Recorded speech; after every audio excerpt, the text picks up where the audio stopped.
Thomas? Yes? I'm Brian Darrow. Oh, how do you do? This is my partner, Walter Nichols. How do you do? Miss Thomas, why don't you sit down? I know you've been through quite an ordeal. Did your attorney tell you that he called us? Yes. He says you're very good. Do you know what you've been charged with, Miss Thomas? Yes. Did you kill him? No.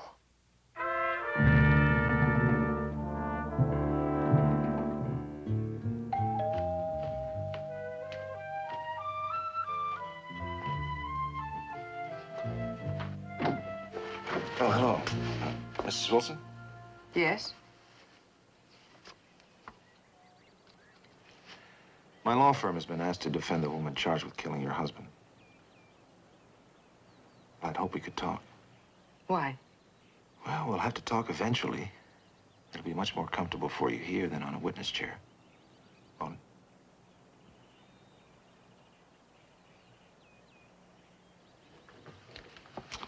Thank you.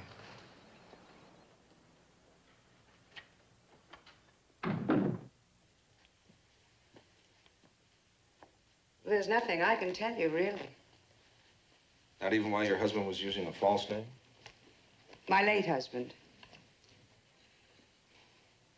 He was a freelance writer. He often used names that would cover his identity when he was working on a book or a magazine piece. What was he writing about in Los Angeles? He didn't tell me. That's a little hard to believe, Mrs. Wilson. Oh, not if you knew my husband. It was a superstition with him. He never talked about what he was writing until he finished it. The police have information that you and Mr. Wilson were not exactly a loving couple. I don't believe you. Why not?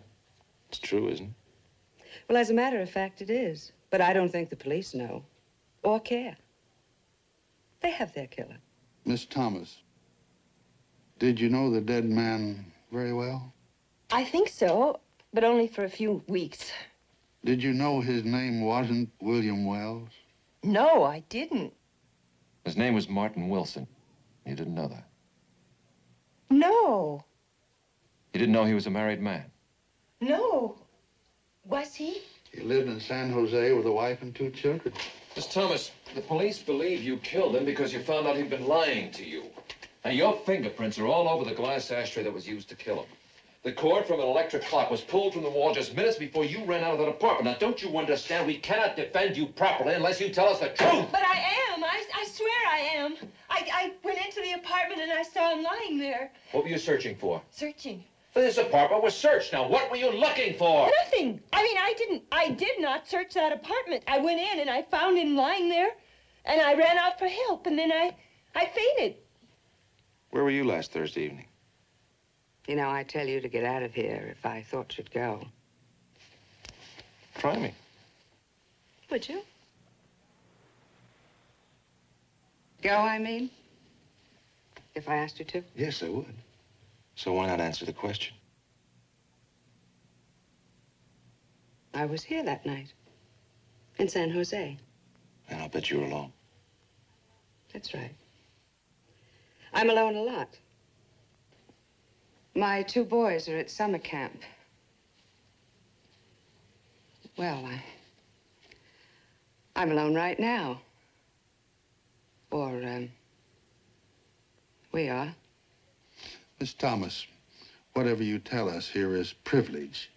It stops right here. You see, we're here to help you and not to judge you. You must tell us the truth, because that's the only way we can help you. Because if we don't know all of the circumstances, the truth, then we might lose the case, and we don't like to lose cases. I've told you the truth. I didn't know he was married until just now. And I didn't kill him.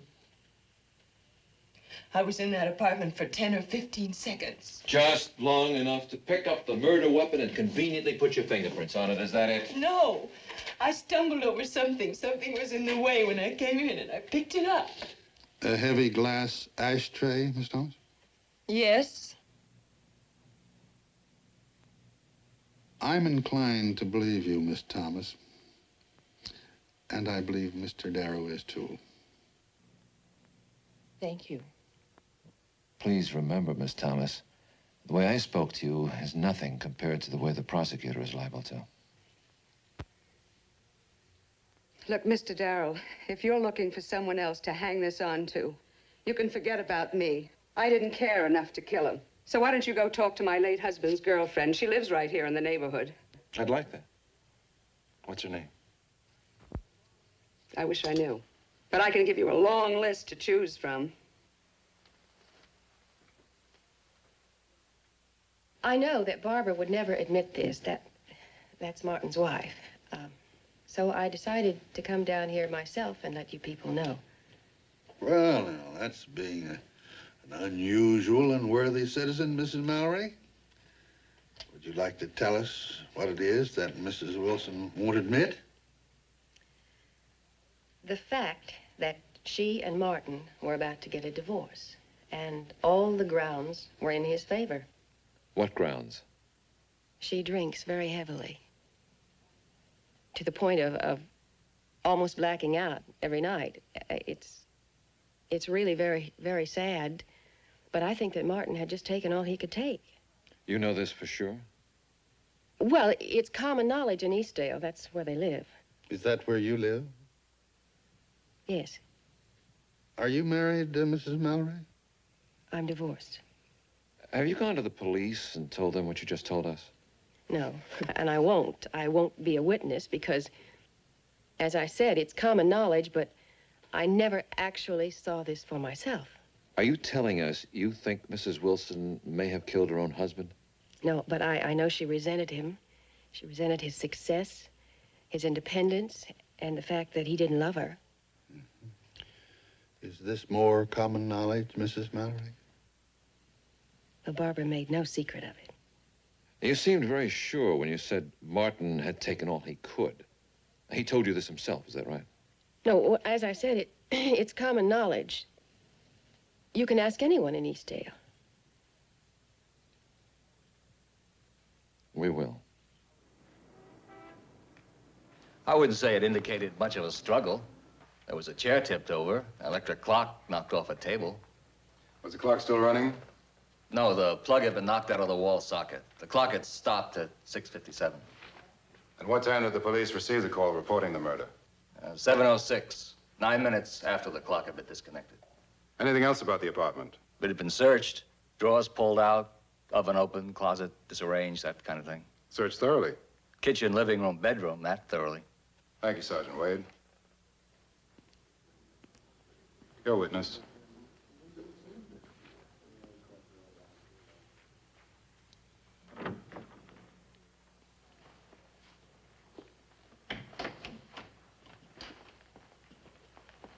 Sergeant, you testified that this ashtray was the murder weapon and that the defendant's fingerprints were on it. Were there any other fingerprints on it? Yes? Whose? Were they identified? Yes. Whose were they? Can't be sure. They were smudged. The only other identifiable print was the victim's, Mr. Wilson's. Did you find this ashtray where you expected to find it? Objection. That question assumes Sergeant Wade expected to find an ashtray somewhere. Your Honor, if this is the murder weapon, and we agree that it probably is, the sergeant should be able to answer. He's an expert in such things. Objection overruled. It was on a table, Near the body? about 10 feet away. How near to the entrance door was the table? 3, 4 feet. So the weapon was quite far from the body and quite near to the entrance. Yes. Thank you. No, I don't own and operate a computer dating service at this time. I very recently sold the company. But you did own and operate a computer dating service called Future Perfect until September of this year, did you not? Yes, I did. Was the deceased Martin Wilson a client? Yes, but not under that name. He contracted for our services under the name of William Wells. And did he claim to be a widower with no children? Yes, he did. Miss Hazel Thomas, the defendant, was she also a client? Yes. What did she give as her object in joining your service? Well, all our clients have, and they so state, the same object: matrimony. And did your service on August 7th last match Martin Wilson, known to you as William Wells, and the defendant, Hazel Thomas? Yes, it did. And she would have made the assumption that he was single And his object, matrimony? That's the only assumption she could make. Thank you, Mr. Hartnell. Your witness. That is the only assumption she could make? Under the strict rules of our service, yes. But he wasn't single, and he wasn't interested in matrimony, isn't that correct? Well, in this one case, I'm afraid so. Well, then it wasn't a very safe assumption, was it? In this case, no. Don't you people, these computer dating services, your service, claim to investigate people thoroughly? That's correct. The system somehow failed in this case. I don't know why. Did he pay you by check? Yes, he did. William Wells. And you stopped right there? Well, apparently a thorough investigation wasn't conducted in his case. Perhaps because he made such a very favorable impression in the interview. We place a great deal of weight on the interview. Do you have any idea now what his purpose really was in joining your service? Your Honor, I fail to see the relevance of this entire line of questioning. Your Honor, the only evidence that Hazel Thomas thought Martin Wilson was single and interested in matrimony comes from this witness. And now we find that though his company claims to investigate their clients thoroughly, they didn't even find out there was no such person as William Wells. My questions are directed at the credibility of this witness, Your Honor. I believe you've made your point, Mr. Darrell. I think you should move on to another one now. Well, thank you, Your Honor. That was the only point I wanted to make.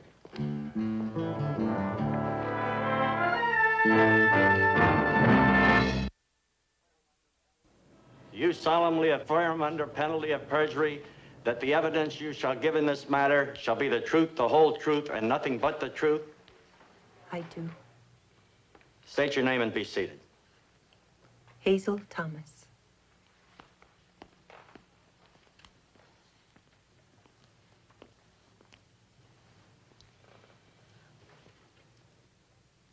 Miss Thomas, are your parents alive?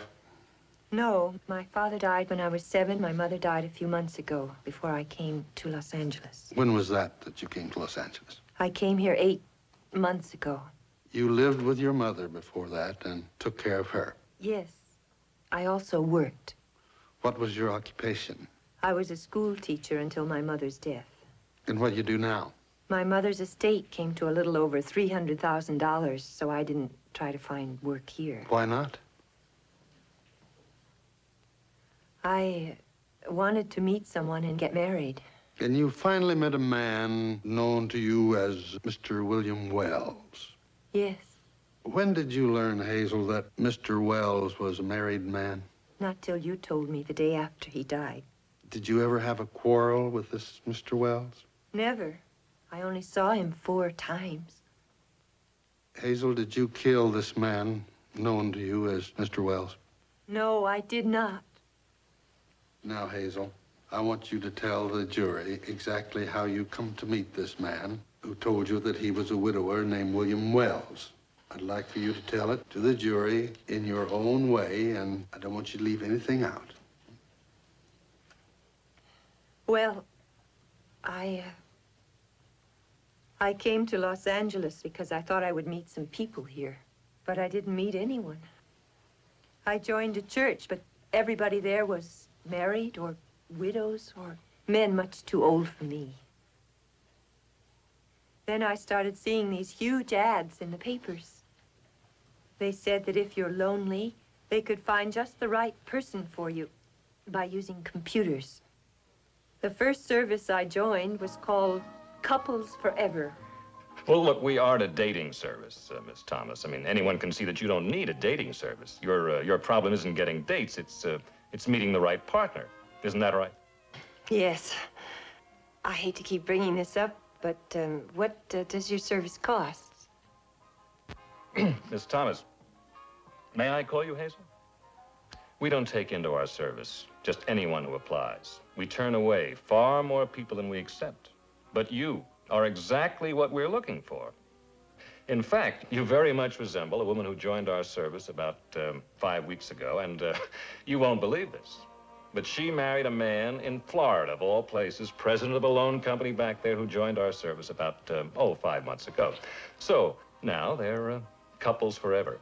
And believe me, Hazel, Our computer has in it the name of a man who is just as right for you. Couples Forever charged me $425. I thought I'd found the right answer. But their methods were very, very strange. They sent me the names with addresses and sometimes phone numbers, too. But I was expected to make the first call. It was very difficult for me, but I did. But the men weren't what I put in the application. I said no one over 45. And one man was nearly 60, and another was 5 inches shorter than I am. And one man was already matched with some woman by the service, and he said, that's all right. Maybe he'd get around to me later on. Well, altogether, I got 6 names, and then they stopped. The second service I joined was called Just for You. And a woman like you can always get a date. But somehow those dates haven't been just for you, have they? No, they haven't, Mr. Krantz. I wonder if I could ask again what your service costs. I can see by glancing through your application here that you are exactly the kind of client that we're looking for. No, that we insist upon. Because you see, once you join Just for You, you are a member until you are married. Which means we have to be highly selective. Otherwise, we'll end up working for nothing. But that is our service, Hazel, dedicated to finding someone, that someone who is just for you, no matter how long it takes, at no additional payment.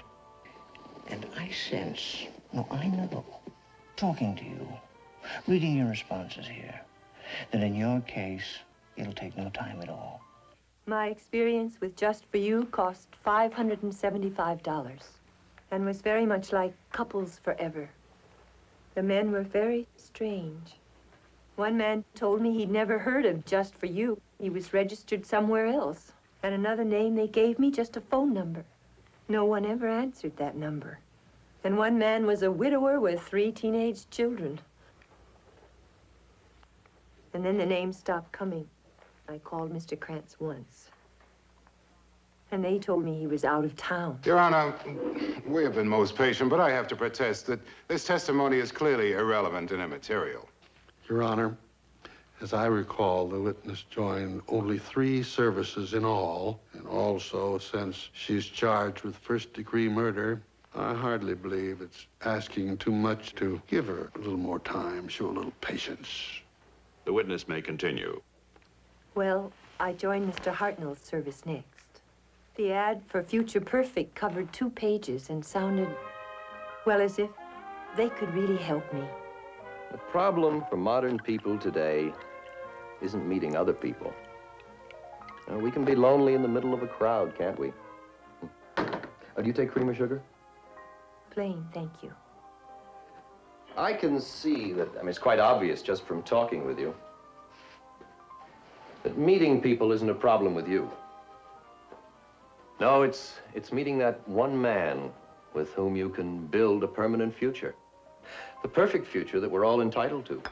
Yes, that is what I want. But I joined 2 other services and they didn't do anything they promised. In fact, I didn't hear anything from them after a month. Miss Thomas, I know exactly what happened.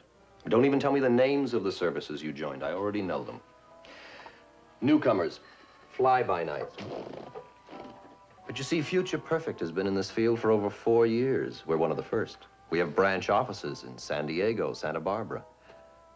When you deal with us, you're dealing with a reliable service company, not a fast dollar sales organization. What does your service cost? The ads never say except for the cheaper places. The cheap ones are dating services, Miss Thomas. Not firms with sociological and psychological consultants and a client source running into the thousands. If we haven't immediately got the man we feel guarantees your perfect future, why, we just wait until the computer finds one. We don't guarantee overnight results, just permanent ones. Our contract puts no limit on time of service. And if you think you've found the right man for you, you just call us and we put you on the inactive list. But if you should change your mind later on, it's right back on the active list with you. Only marriage ends our deep commitment to you. We like to end our commitments that way. And we generally do. The Future Perfect service was $725. And it was through this service that you met Martin Wilson under the alias that he was then using? Yes. He was the first name they sent me. I called him, and he asked me to dinner. All 3 services told me that was one of the benefits I'd get when I signed, dining out. The man is supposed to take you out to dinner on the first date. But Martin Wilson was the first one who actually did that. He was modest and witty and charming. He was exactly what Future Perfect promised me in every way. Did he tell you much about himself? I tried to turn the conversation that way, but he always turned it around. I would end up talking about me. He was interested in how I spent my time taking care of my mother. We talked about how lonely people are. And he was sympathetic and very interested in my experience with the dating services. He enjoyed hearing about all those strange men I'd been matched with. He called it mismatched. Did you think it strange that a man of his quality should be a member of this Future Perfect service? No. He seemed lonely, too. And you saw him only 4 times? Yes. And where? We dined out twice, and twice I prepared dinner for him in my apartment. Hazel, did you fall in love with him? I guess so. Yes, I did. And did he fall in love with you? I don't know. He never told me he loved me. Now tell the court exactly what happened that night. Well, Mr. Wilson, asked me to his apartment so he could cook me his specialty, spaghetti and meatballs. Well, you heard the testimony here that no dinner preparations of any kind were found there, didn't you? Yes, but that's why I was there. He asked me to be there at 7. I heard music inside, but I waited around until I decided that maybe he'd gone to the store or something like that.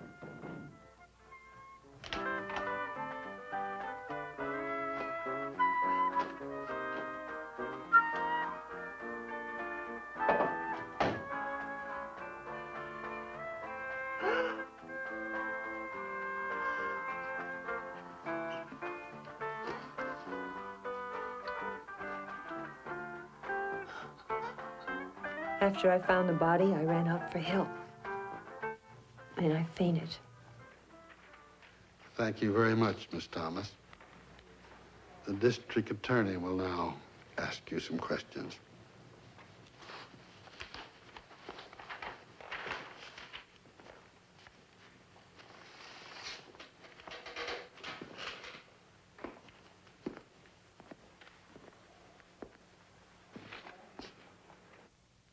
Miss Thomas, why were you running from that apartment? To get help.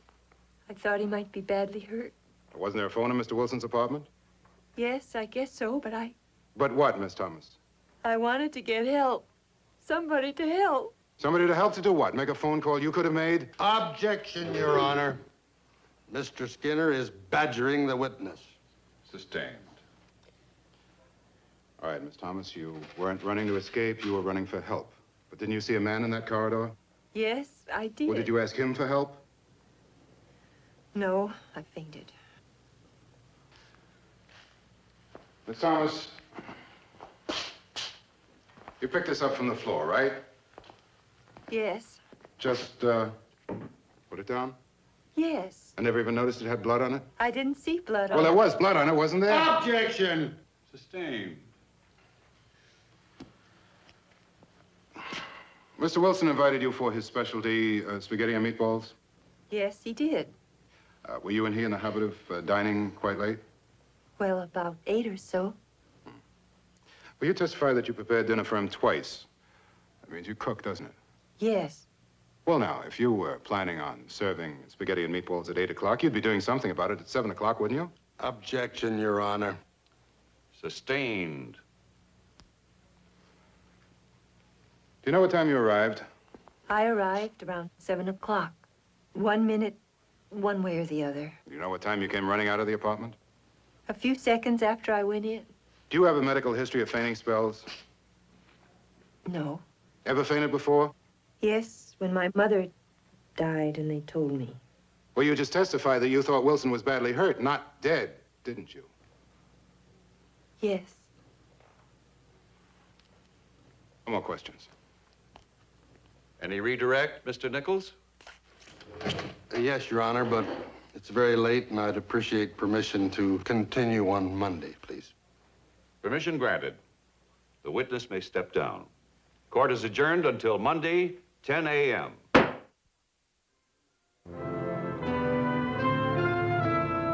Walt, I think your 50-50 estimate's way off. As far as I can see, the only hope we have is that the jury will believe her. That's more like 90-10, against. Oh, there's a ray of hope, Neil. The search. The DA still can't figure out what she might have been looking for, so he's ignoring it. Walt, maybe that's the point you should lean on in your summation. Not with Skinner. He'll say she did it as a smokescreen to make it look like a robbery. Yes? Mr. Nichols, there's a Miss Pryor here. She said she has information on Hazel Thomas. Send her in.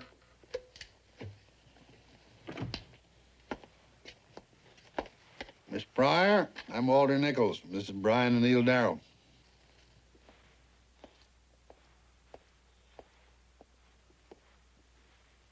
Shirley Pryor. How do you do?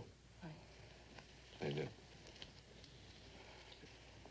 Sit down.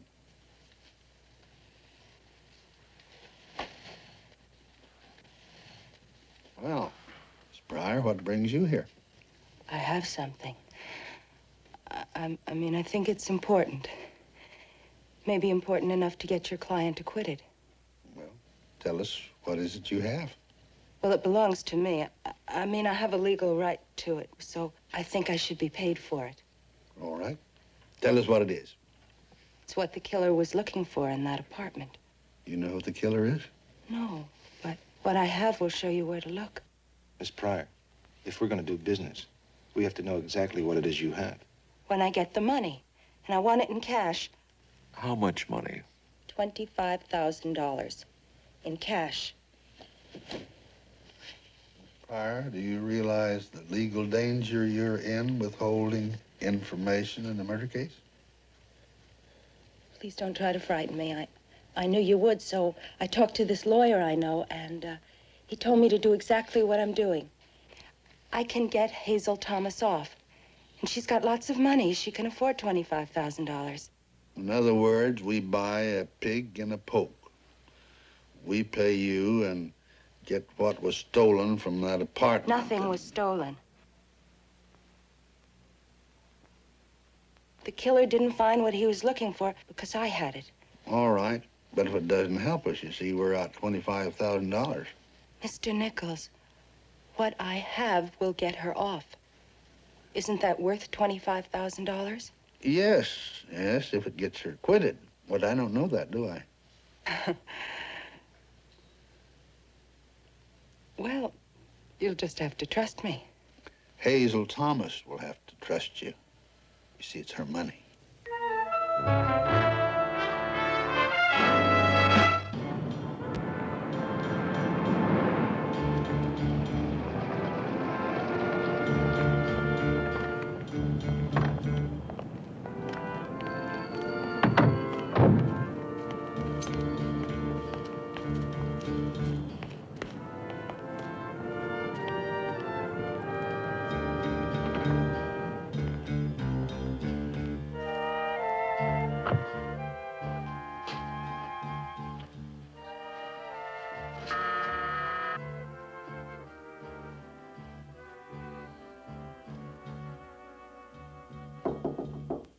Miss Pryor?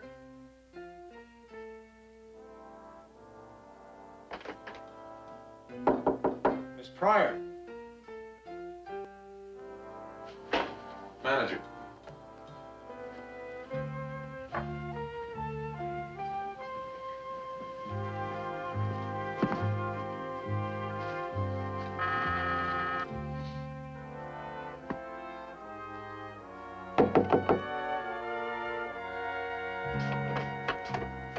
Yes?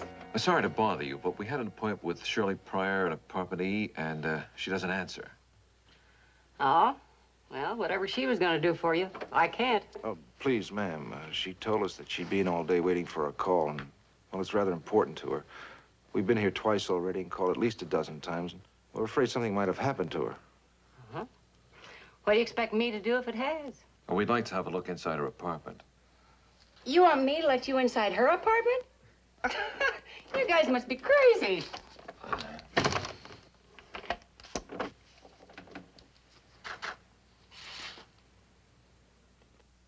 $20. Just a look with me to supervise. That's the deal. You should have said so in the first place.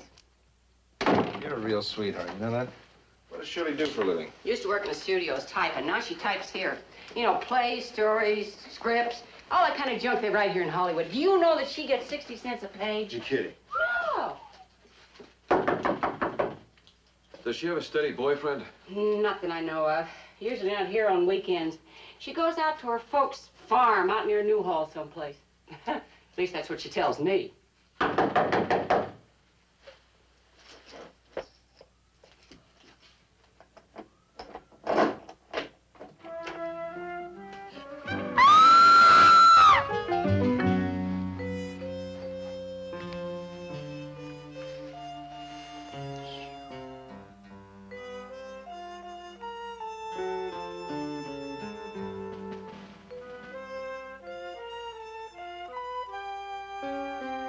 Are you thinking what I'm thinking?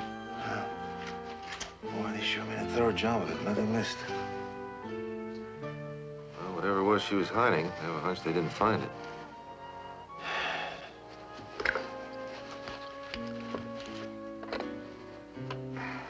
Mrs. Grimby, while my brother's calling the police, why don't you and I go and talk a little bit more about Shirley? Like, for instance, if she had something to hide, where do you think she'd want to hide it?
My name is Neil Darrell. I'm an attorney. May I speak to you? What's it about? I'm afraid I have some bad news about your daughter. What kind of trouble is she in? I'm afraid it's worse than that. Is Mr. Pryor around? I feel I should be telling you both what happened. Well, he's out back. But if it's bad news, it's better I hear it first. What's happened to Shirley? I'm sorry, Mrs. Pryor. Your daughter's dead.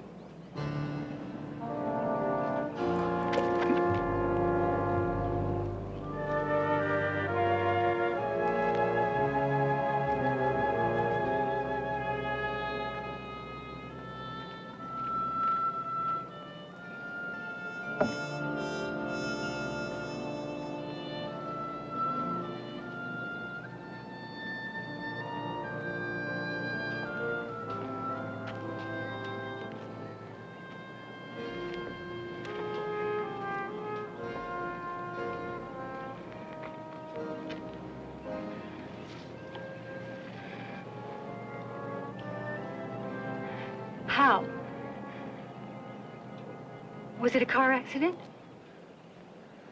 No, she was killed, murdered. Why? Why would anyone want to kill Shirley? I don't know. She evidently had something the killer wanted. What could she have that he'd kill to get? I don't know, Mrs. Pryor. But I don't think the killer found it. I think your daughter hid it. Maybe here. If Shirley was murdered, why haven't the police come here? They will soon. My brother and I found your daughter about a half hour ago. He called the police. I know you. Yeah, you saw me answering questions about our client, Hazel Thomas. She's innocent. And I believe whoever killed Martin Wilson also killed your daughter. And if I could find what the killer was looking for, I'd be able to prove it. Did she leave anything here with you? No, nothing. Could she have hidden anything here? I don't know. Maybe. Shirley grew up here. She always comes here when she wants to rest or get away. Forgive me, Mrs. Pryor. I know this is difficult for you, but yeah, I see her room. What? May I look at her room, please? I have to go tell her father.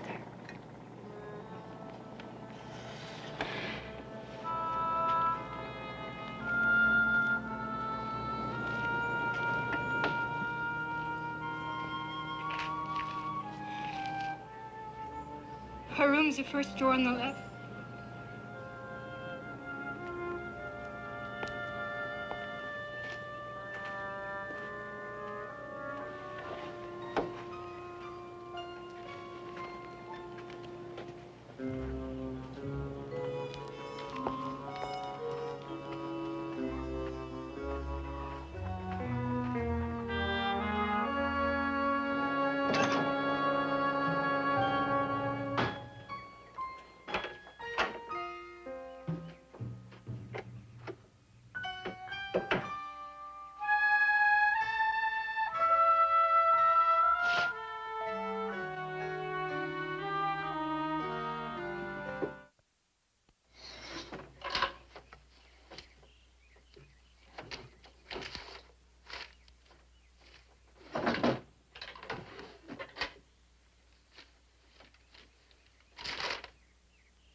Throw that gun out the window and I will.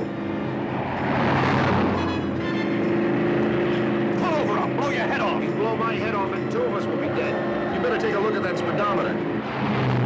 Slow down when you throw the gun out.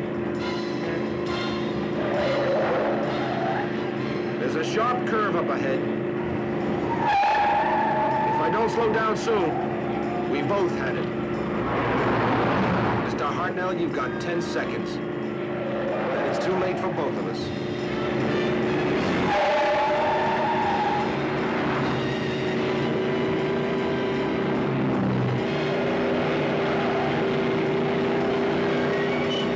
All right, it's gone. Now slow down.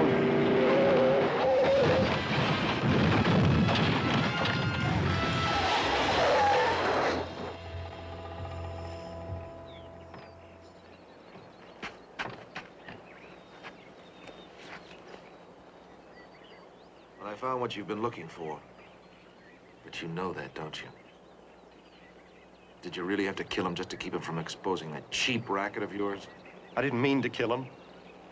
I went there to buy time, to offer him money not to publish anything till I sold the company. But you killed him. No, it was an accident. Sure, an accident. Just like Shirley Pryor. In view of this development, Your Honor, the people move that the case against Miss Hazel Thomas be dismissed. Thank you, Mr. Skinner. Miss Thomas, the court wishes to apologize to you for the people of this community. The district attorney's motion is granted. You are hereby released from custody, and this court stands adjourned. May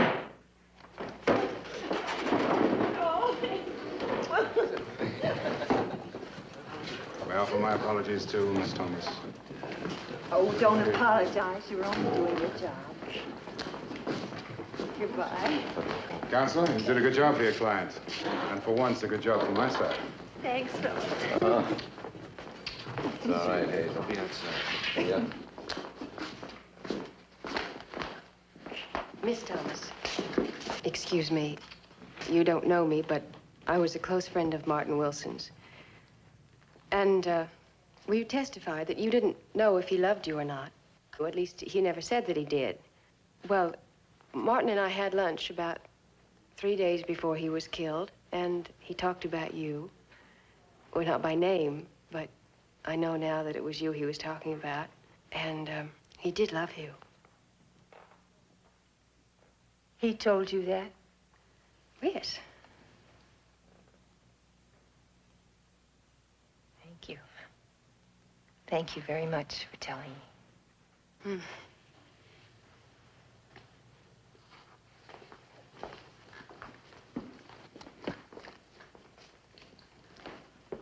Mrs. Mallory, I have no real reason to ask this except plain idle curiosity. But did you feel our client could use a morale boost, which she could? Or was there some truth in what you just told her? Mr. Darrell, I don't want to encourage idle curiosity. It could become a vice. Yes, and I guess I have enough of those. Like having long, slow, 12-course dinners with appropriate music, the finest restaurant. How do you feel about encouraging that? Quite favorable. Is that so?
like something to drink, Mrs. Highland?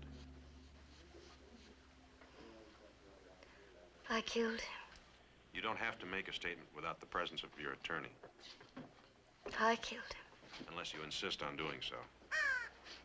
If you understand that, then I'm willing to hear what you have to say. But I killed him. All right. Then let's go down to the station and you can make your statement under the proper circumstances. But I killed him. You'll have to waive your right to counsel, miss. You haven't killed anybody until you do that, in writing. You can ask the Supreme Court.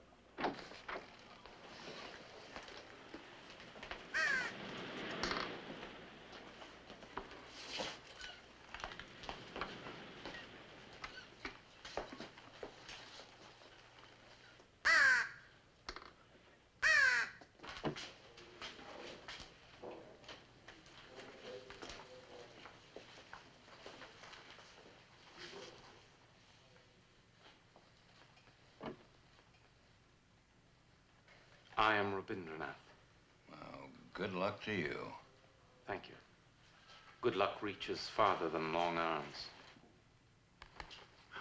Okay, Mr. Benderoff, just what can the law do for you? Well spoken. For where law ends, tyranny begins. I have come here to see Mrs. Joyce Highland.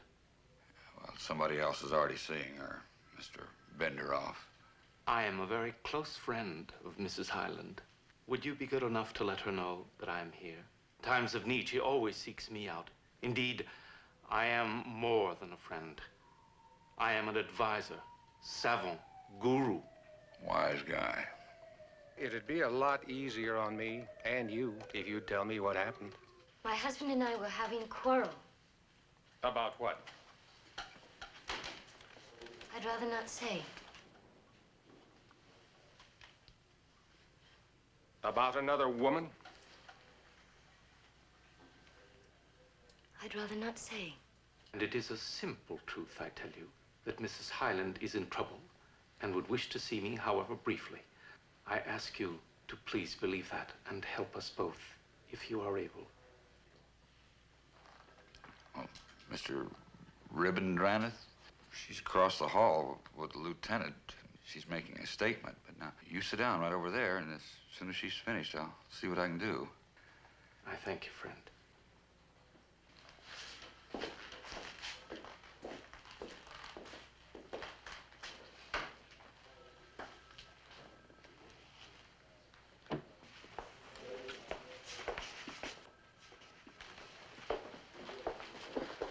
I have an idea you're the man I'm supposed to meet here.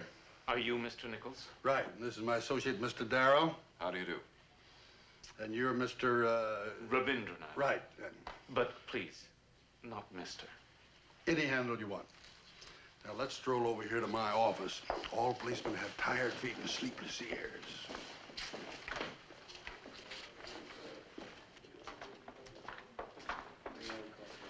I am a poor man, Mr. Nichols. I have taken a vow of poverty. Perhaps I should not have called you. Right, so far. I was afraid of that. I tried a vow of poverty once myself, but it didn't take. The good Lord blessed me graciously with greed. But go on. Thank you.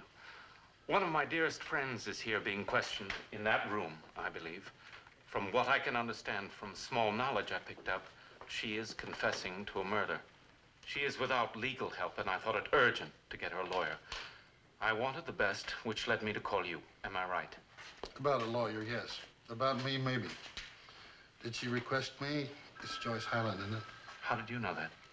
I pick up small knowledge, too. This is an unfamiliar world to me. Well, we'll look into it in the name of justice, shall we say. Thank you. Thank you, sir. Sergeant, you have a client of mine in custody, Joyce Highland. I want to see her, and I want to see her right now. So you go in there and tell the lieutenant that her attorney is here. Okay, well, I'll tell him. Fantastic. Fantastic, man. Yeah, fantastic.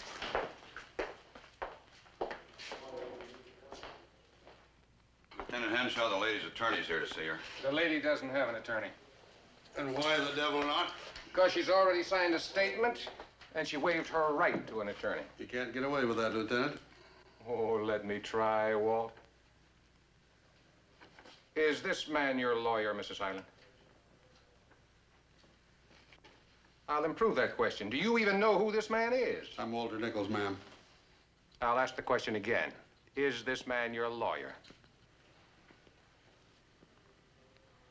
What's he doing here?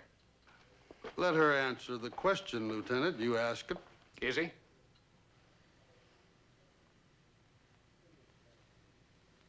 Yes. Yes, he is my lawyer. I'm sorry, Walt. I really am. But the lady has already signed a confession. And she was advised of her rights. Oh, not just by me, but by 2 other officers. In the presence of witnesses. So what else do you want? I want to talk to her. Why, of course, Walt. Certainly, you can talk to her right here. All right, let's all clear out and let the man talk to his client. Thanks, Lieutenant. This is my colleague, Brian Darrell, ma'am. How do you do? How do you do? Your friend, Mr. Rabindranath, called me. So I told the lieutenant that you had retained me just to stall for a little time. You see, lawyers make policemen a little less impetuous. If you're a friend of Rabindranath's, then I trust you. If he wants you to represent me, then so do I. Well, I can step out of the case without any problem, and I can get you 1,000 lawyers, even a good one. No, please. Rabindranath called you. All right. What kind of a statement did you sign? That I killed my husband. Did you? Yes, I signed it. No, I meant, did you kill him? Yes, I killed my husband.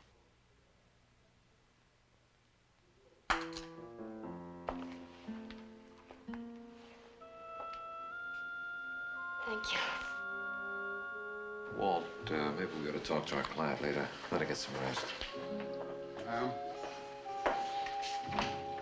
Sorry that we can't get you out on bail after you signed that statement, but we'll see that you're taken care of and that you get some rest, okay?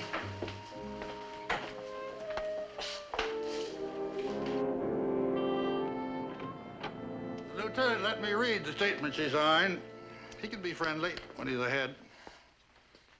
You're a close friend of Mrs. Highland, I take it. I considered myself a close friend of both Mr. and Mrs. Highland. I've been a guest in their home for some time now. I often said I feared I was endangering my welcome, but they always pleaded with me to stay on, feeling, they said, that I was one of their little family. They had a family? Oh, no. There was just the 2 of them, but they liked to include as a joke, you might say, the cat, Tangier, and the bird, Aristotle. And the fish, and you. That was a joke of Mr. Highland's, his strange menage. I think he wanted me to stay on because he thought it beneficial for Joyce. Beneficial how? I was a calming influence on her and, of course, their relationship. She had visited a psychiatrist for over a year who had not helped her. With me, she studied the ancient Hindu teachings and wisdom. It was a purely spiritual relationship, you will understand. Why not? The world can use some of that. That is exactly the heart of my teachings, Mr. Nichols. The epicenter of Gautama's meaning. You are a fantastic man. Did this rearrangement of her soul also rearrange her mundane life, so to speak? Indeed, yes. It changed, I would say, both their lives. They became less frivolous, less concerned with trivial things. They seemed closer in spirit as well as flesh. In truth, their world expanded so that she clobbered him with a brass Buddha. But did she? She says so. I find it difficult to believe. She is incapable of a violent act, utterly incapable. I just don't believe it. I must go now. Thank you for this meeting, and I hope there will be others. Didn't you leave your car near the police headquarters? Yes. Well, that's about 5 miles from here. Can we give you a lift? Thank you. I enjoy walking. It is as good for the mind as it is for the body. Goodbye.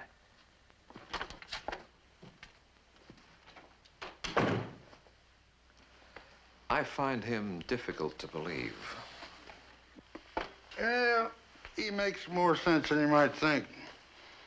I believe he's trying to tell us something. Like what?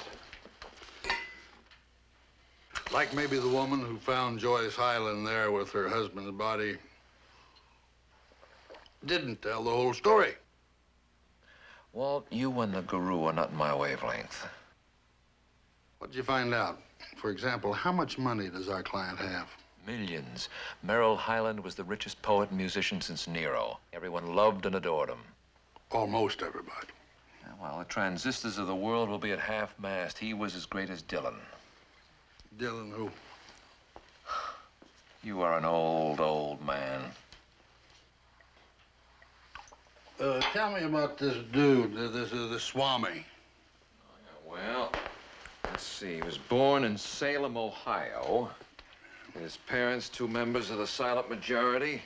He graduated from Salem High School, where he starred in the school play, so he came to Hollywood, studied acting at a Method school and Oriental philosophy with an Indian mystic.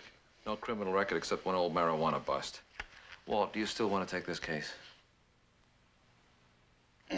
Don't let this out, but I'd take this case for nothing. He said you were fantastic, and you are, man. A Swami from Salem, Ohio, calls you, and you go down and take the case of a woman who killed her husband and was caught with a lethal weapon in her hand, who confessed to the deed and signed a statement, and you take the case for nothing. Would you please tell me why? Yeah, I guess I still like girls with limpid blue eyes. You're with me, of course. I don't know. Maybe I ought to help Neil on the Leslie Gray case. He doesn't need any help, and I'm not sure I do. I find it a lot easier for a beautiful woman to beat her up. Not this one.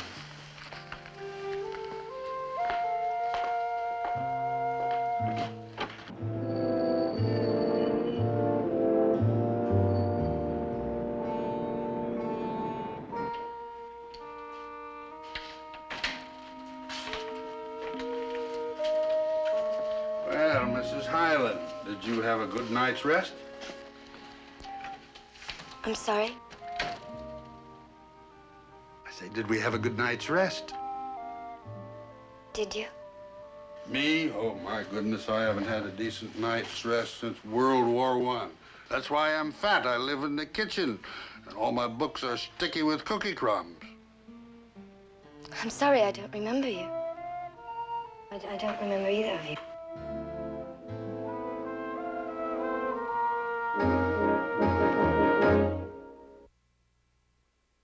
You don't remember me? No, I don't. It's incredible a woman would forget me. I can't help it. Well, none of them could. I'm Walter Nichols, your lawyer. You come and sit down? So this is Brian Darrow here. Don't you remember him? No. Why am I here? They wouldn't tell me. You don't remember making a statement to the police? No, I don't remember anything. Making a statement. No. When I woke up this morning, it was like waking up from a sleep without any dreams. No dreams at all? Yes, I had one. I dreamt I had a quarrel with my husband, and it was violent. Well, it was a dream, wasn't it? Wasn't it? When I asked why I was here, they wouldn't tell me anything. They said my lawyers would tell me. What was the quarrel about with your husband? I can't remember. I can't remember. Was anyone hurt or killed? I can't remember. I'm sorry. I'm afraid. Please tell me, what am I doing here? Are you sure that you don't remember making a statement to the police? No, nothing. Well, we'll tell you all about it, but just not right now. Just don't be afraid. Mr. Darrell and I are your lawyers, and we believe in you, and you just leave everything to us. Just rest some more, have some dreams. And we'll be back this afternoon and have a nice long walk. But don't be afraid, here?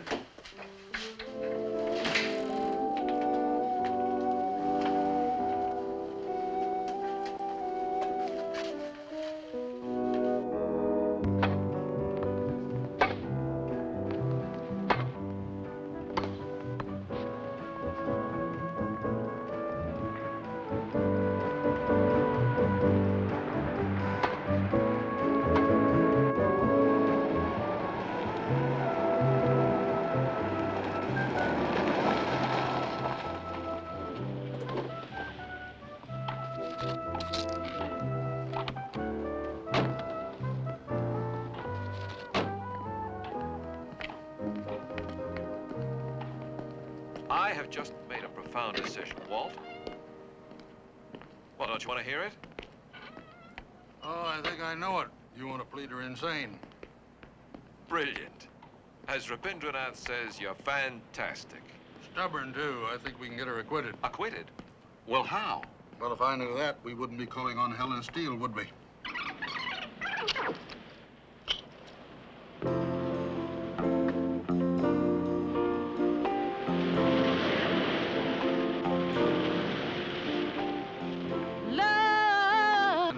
Associate. We're Joyce Hyland's attorneys.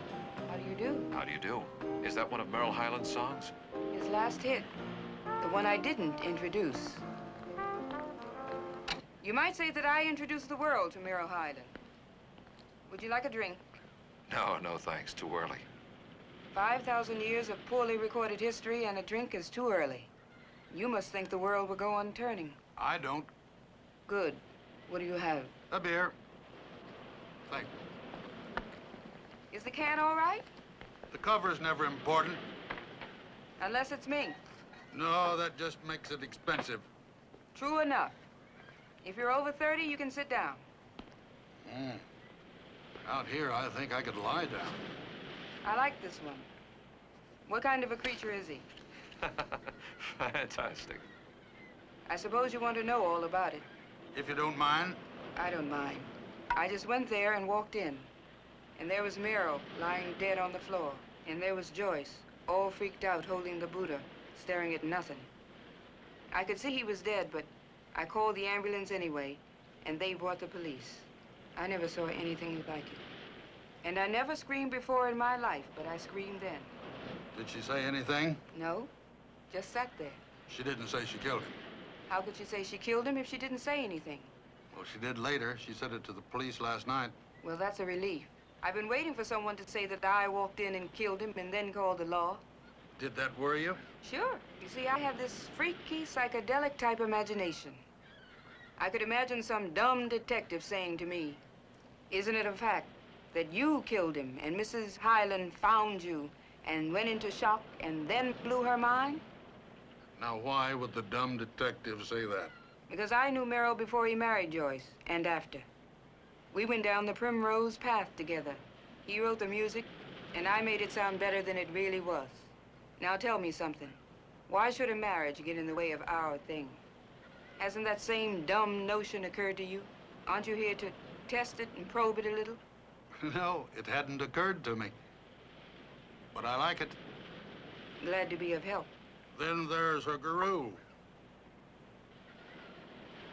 How about him? How about him? I just wonder what you think of him. He gives me the creeps. All holy men do. I don't dig mystics. Evidently they did. The Highlands, I mean. No, she did. Her husband didn't? How come he doesn't ask any questions?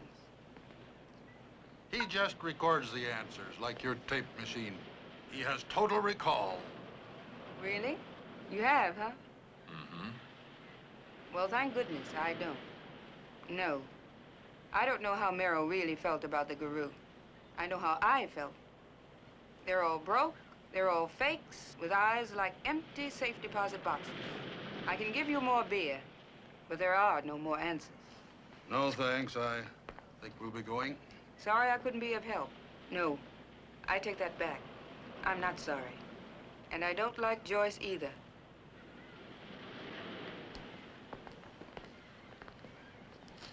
Why don't you say it? The one thing that you've been waiting to say. Ah, you ruined my timing. You've had your beer, just say it. Well, I thought you might like to know. She said that she killed Merrill Highland, all right, but that was last night. Today, she doesn't remember a thing. Well, that's how it goes when you can hire a good lawyer. Right? Sometimes, but not this time. Goodbye. Thank you.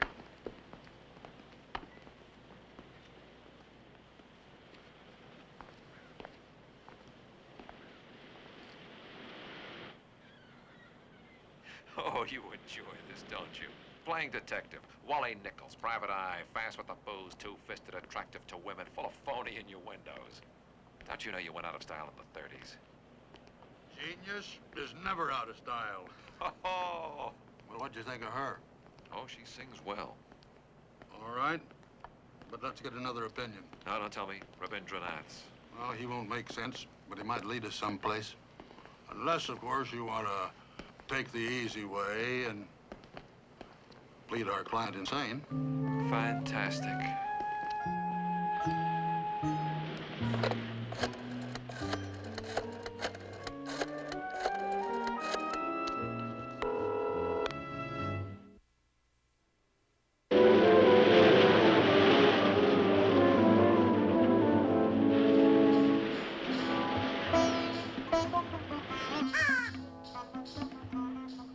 Yes.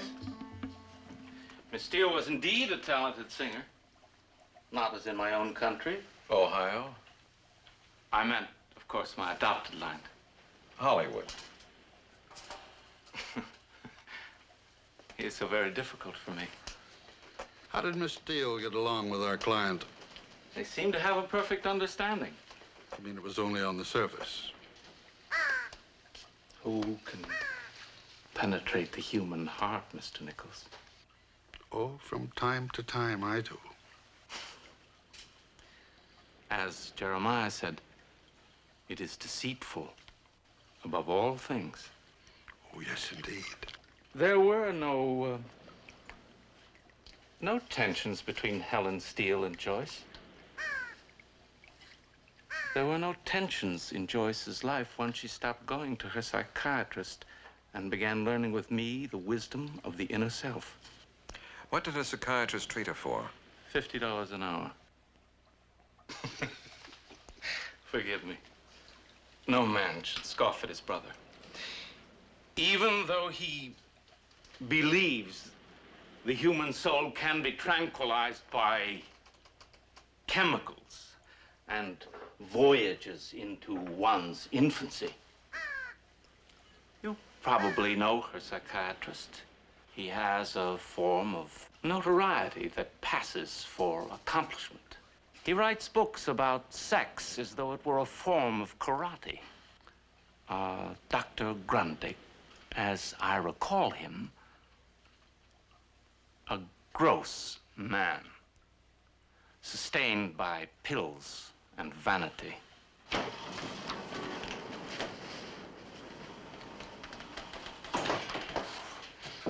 You don't put down cigars, do you, Doctor? The world's in flames. Why not light something? I don't inhale. Hi. Hope you don't mind my coming back again. Do you know what, Mr. Darrow? I had this queasy feeling I'd be seeing you again. Quite soon. Even this soon? Give or take an hour or so. I'm shocked. I'm stunned. I can't picture Joyce hitting anyone with a feather, much less a brass Buddha. What were you treating her for, if you don't mind my asking? I don't, since it was so insignificant. She had a mild neurosis, which every human being does, is not actually a vegetating moron. Roberta, She had a slight claustrophobia, which made her resistant to aeroplanes.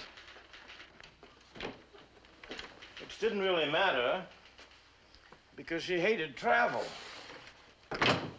She wanted to paint, and she couldn't draw. She wanted to write, and she couldn't spell. Which is hardly a drawback nowadays. Why don't we stop playing with each other? And you tell me what you want. My senior partner left out a very important question. If he did, I bet he did it on purpose. It was, but I disagreed. He didn't ask you why you just went there last night, to Merrill Highland's house.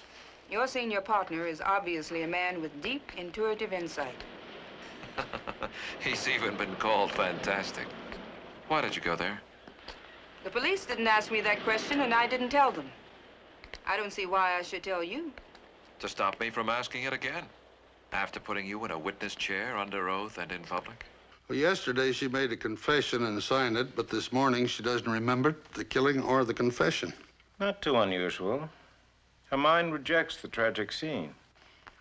Well, I had something else in mind, the possibility that the original statement might be, shall we say, flawed in some way. Frankly, I'd like to throw it out. I could lie, you know. I know. I'm hoping you will. Mr. Darrow, I called my agent after the first time you were here. And he tells me that the police have a signed confession from Joyce. Don't you lawyers know when you're licked? Sure, when the jury says guilty as charged. Now, why did you go to Merrill Highland's house last night? You hadn't been there since he got married. Would you like a drink? I prefer an answer. How can I help? Well, I want her to tell me what happened last night, not the police, just me. Isn't there some way, some drugs or something that would let her remember again? Well, pentothal and Retlin have been known to work, the so-called truth serums. I'd like to try it on her. I'd like to have you do it. Lemon drop? No, thanks. What do you expect to learn from that? I'm just looking for a discrepancy. Just one significant difference between what she tells us and what she told the police. Maybe I can discredit the statement that she signed. Well, I'd have to have her written permission and her full understanding that she knows what we're doing and why we're doing it. Oh, you'll have it, Doctor. You know, her guru said that you were kind of a connoisseur of pills. Do you know of any cures for chronic insomnia? 2. Sex and death. Thank you, Doctor. I'll stay awake. Merrill called me yesterday. He said that he was inaugurating a new policy at his home. His exact words. He said that he wanted me to be the first to know it and the first to be there for it. Exact words again. Okay, Counselor? I'll believe it when I hear it in court. You'll be surprised how much scary authority those words can have. What words? The words you say after you take the oath. I do.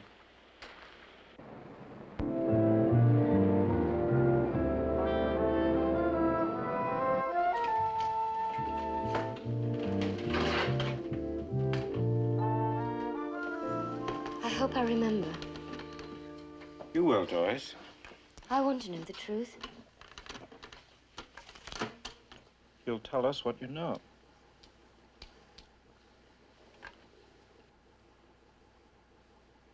Now, Joyce, I want you to think back. It was just last night. You were at home. It was slightly before 8. Merrill was there. Yes, I was at home with my husband.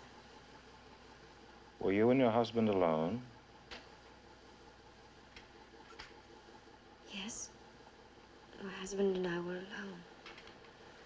Doctor, do you feel this recollection of what happened that evening is accurate? Yes, there is no psychiatric or reasonable basis to say that it isn't the complete truth under the circumstances. And what, in your professional opinion, is the reason the defendant does not now remember?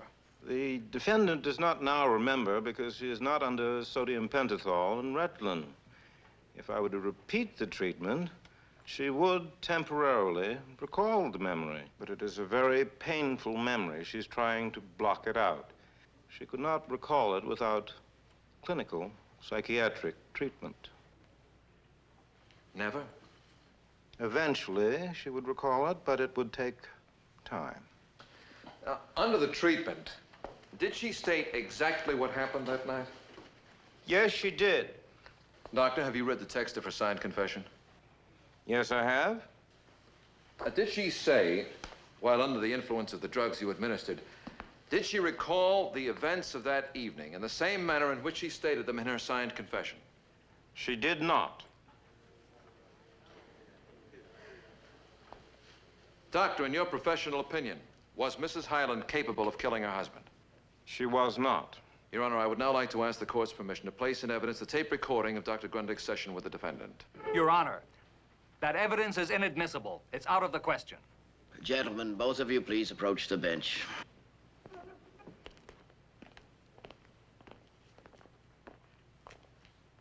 Your Honor, Dr. Grundig's testimony is in the record. The tape would only be cumulative and is immaterial. Your Honor, we're not asking that this tape be admitted as testimony. Dr. Grundig has testified as an expert witness that the defendant's signed statement was induced and not a true description of what happened. Now, the tape recording is one of the bases on which his testimony rests. And we're asking that it be admitted, much the same way the court admits an X-ray, a hospital chart, or a medical report as part of this expert's testimony. Your Honor, that's legal gobbledygook, and there's absolutely no precedent. There was a trial in California some 20 years ago in which tape recordings were admitted under circumstances almost identical to these. Familiar with that trial, Mr. Darrell. And I agreed with the arguments presented then and with the decision to admit the tapes. Objection overruled. Thank you, Your Honor.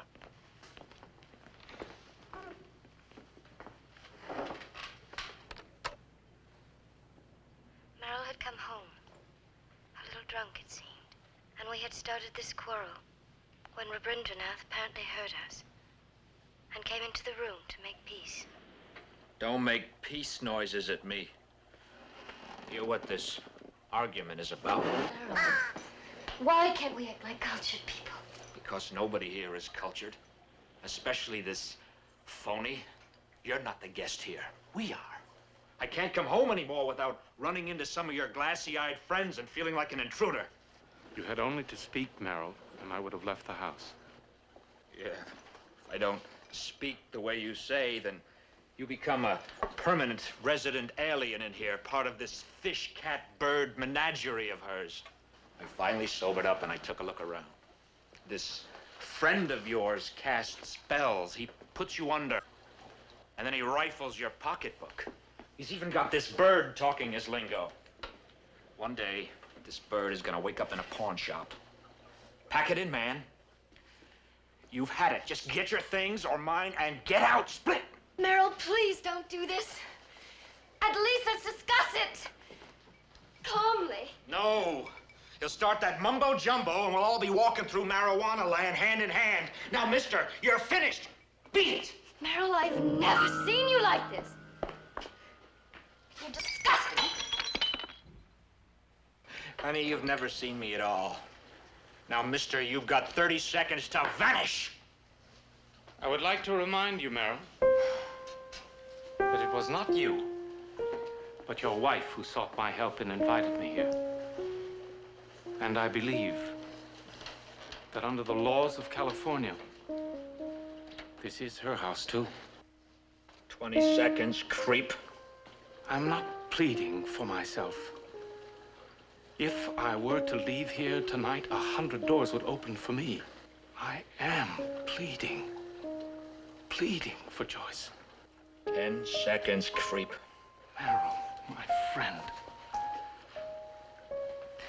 Come, let us behave like humane and civilized people with understanding. I'm sure we can communicate.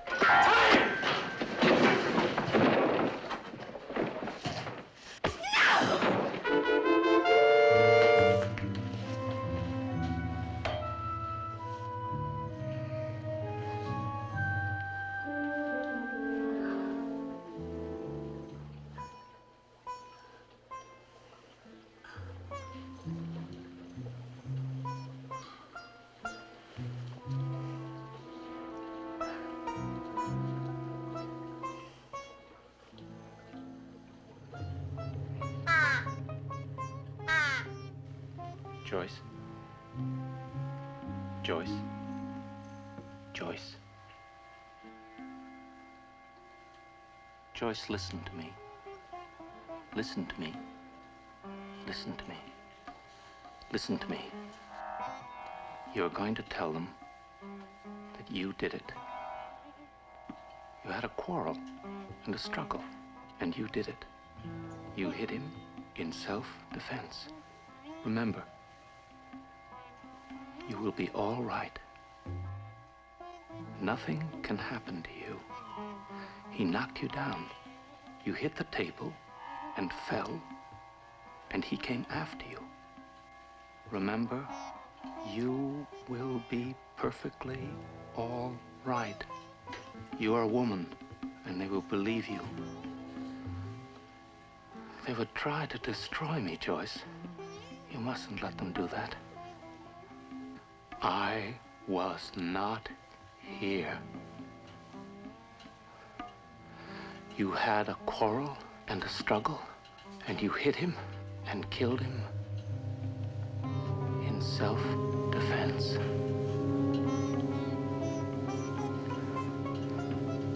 Self-defense.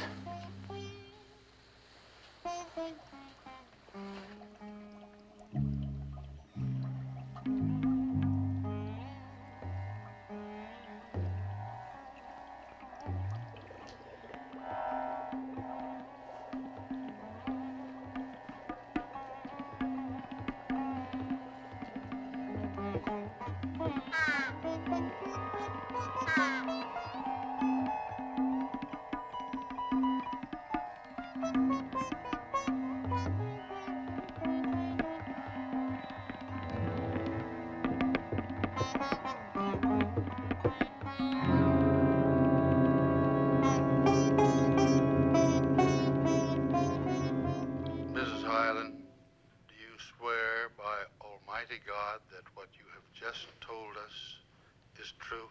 Yes, what I've told you is true. I swear it by Almighty God.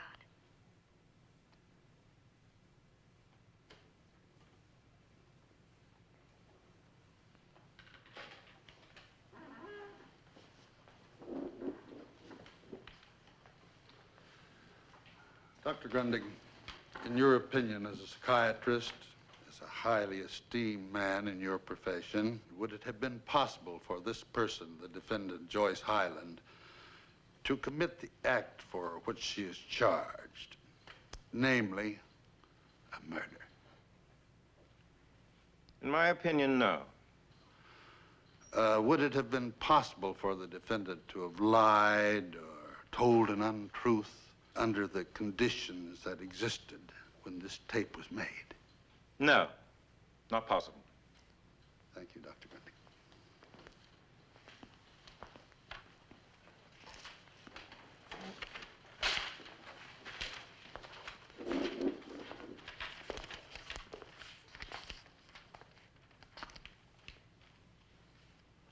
Doctor, I do not question your credentials. Nor I yours, sir. Thank you. You may, in fact, serve as an expert for the state. Doctor, aren't you aware that this serum, sodium pentothal, and Retlin may be fallible? Nothing is infallible. The law, perhaps, but not in science. And doctor, aren't you aware also of the fact that certain people may take this drug and say anything they choose? You are acquainted with case studies that prove people can lie under the influence of the serum you used, aren't you? Yes, people can take the serum and lie.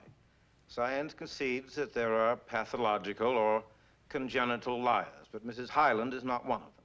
I will accept your expert opinion, doctor. But there is another way to get a patient to lie under sodium pentothal, isn't there? I refer to the possibility of her having been coached. That is a possibility, but my former patient, the defendant, is incapable of it. But your doubt, doctor, is not a medical certainty, is it? There are very few medical certainties, but it is my considered and firm opinion that what you heard on that tape is the truth and nothing but the truth. I understand, but it is an opinion, correct? Correct. Thank you, Dr. Grundig. No more questions. Any redirect? No, Your Honor. Witness may step down. Your Honor, this was to be our last witness, but I would like to call one more, my colleague, Mr. Brian Darrell. Would you take the stand, Mr. Darrell? Objection, Your Honor. I'd like to know what Mr. Nichols thinks he's doing. Your Honor, the district attorney, in the guise of a question to Dr. Grundig, insinuated that Mrs. Highland was coached. Now, only I or Mr. Darrell could have coached her. No one else has seen her alone. I will put Mr. Darrell on that stand, Your Honor, or I will move for a mistrial. Mr. Darrell, were you present at the recording of this tape that we have just heard? Yes, I was. Did you in any way coach the defendant to relate anything heard on that tape? No, I did not. You were also present each time I saw the defendant, were you not? Yes, I was. Sir, you may cross-examine. No, thank you. Your Honor, with the court's permission, I would now like to call Mr. Walter Nichols to the stand, please. Your Honor, I will stipulate that the people do not contend that either Mr. Nichols or Mr. Darrell coached the defendant. I merely meant to establish that statements made under sodium pentothal and Retlin are not to be taken as necessarily true. Thank you, sir. In that case, Your Honor, the defense rests.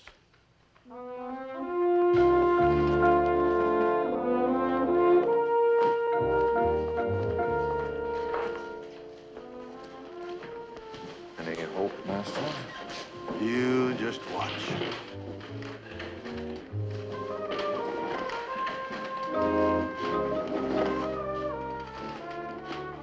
The defendant will please rise and face the jury. Will the foreman of the jury please hand the verdict to the clerk?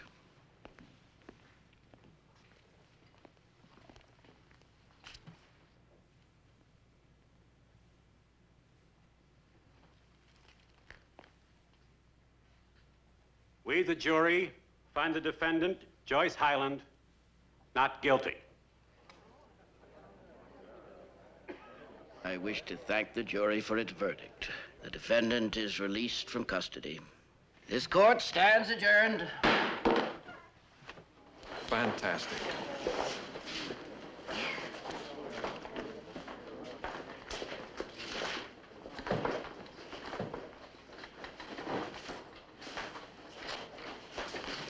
Well, still friends? I hope we always will be. Even if you defend the Swami back there, who'll be put under arrest the second he leaves this court. Well, you know, I might if he asked me to, and I think he's going to. Good luck. Well, he got me into this one. I guess I owe him a defense. He'll need one. What are you getting at, Fred? A thumbprint, Walt. A clear and lovely print belonging to the Swami and found as big as life on the murder weapon. I see. Just a little piece of the corpus delicti you didn't see fit to divulge in this trial, right? It didn't fit this trial. We had a signed confession and I believed it. But I'll use that evidence now.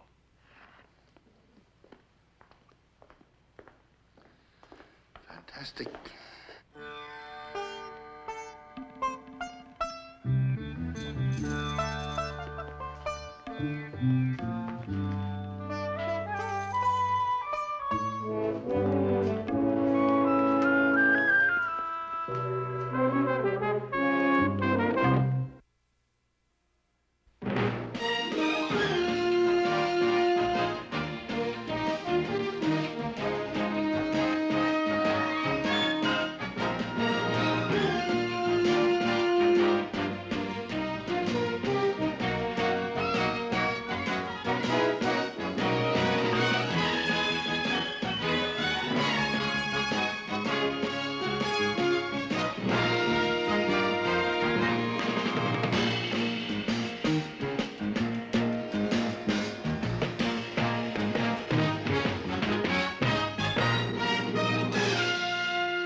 down. How long is this supposed to take? How long is a piece of string? What is it with you anyway? You don't like lawyers? Is it just me in particular? They don't pay me to like the people I bring in here, or the lawyers that get them out. They don't pay me to dislike them either. Great.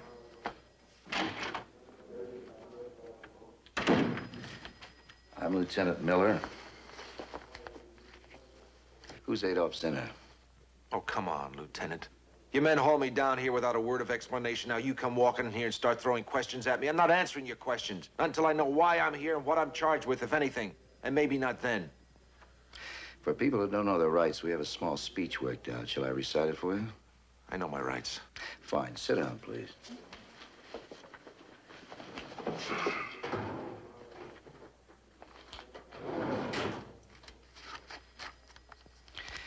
At 10:06 this morning, you brought one Adolf Zinner to the Sheraton Towers Hotel, this city.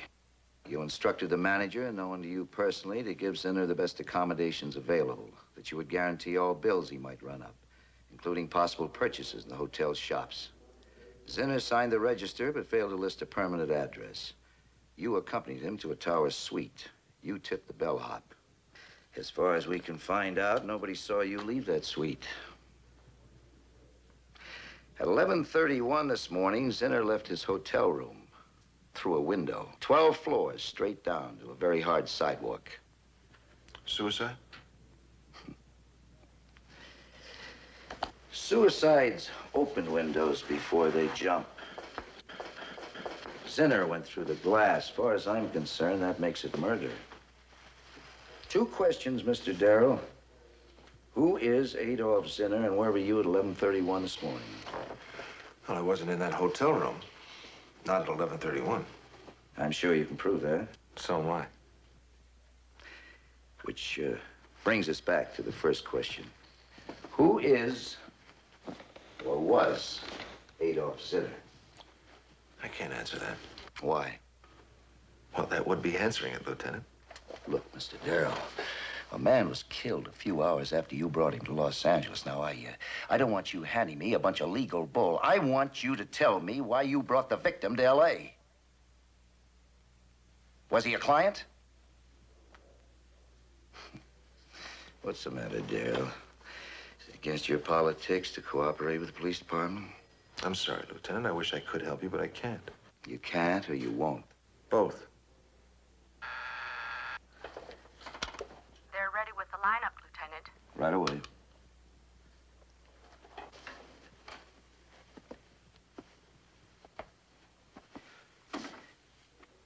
I'll be back. You can tell me about Zinner. Or you can spend the next 24 hours in the tank with a bunch of winos and perverts before I book you as a murder suspect.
Mr. Nichols? That's right.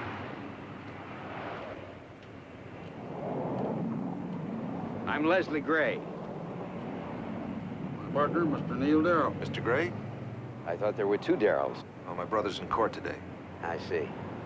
Well, I'm sorry to have arranged this meeting in such a melodramatic fashion, but it seemed necessary for security reasons.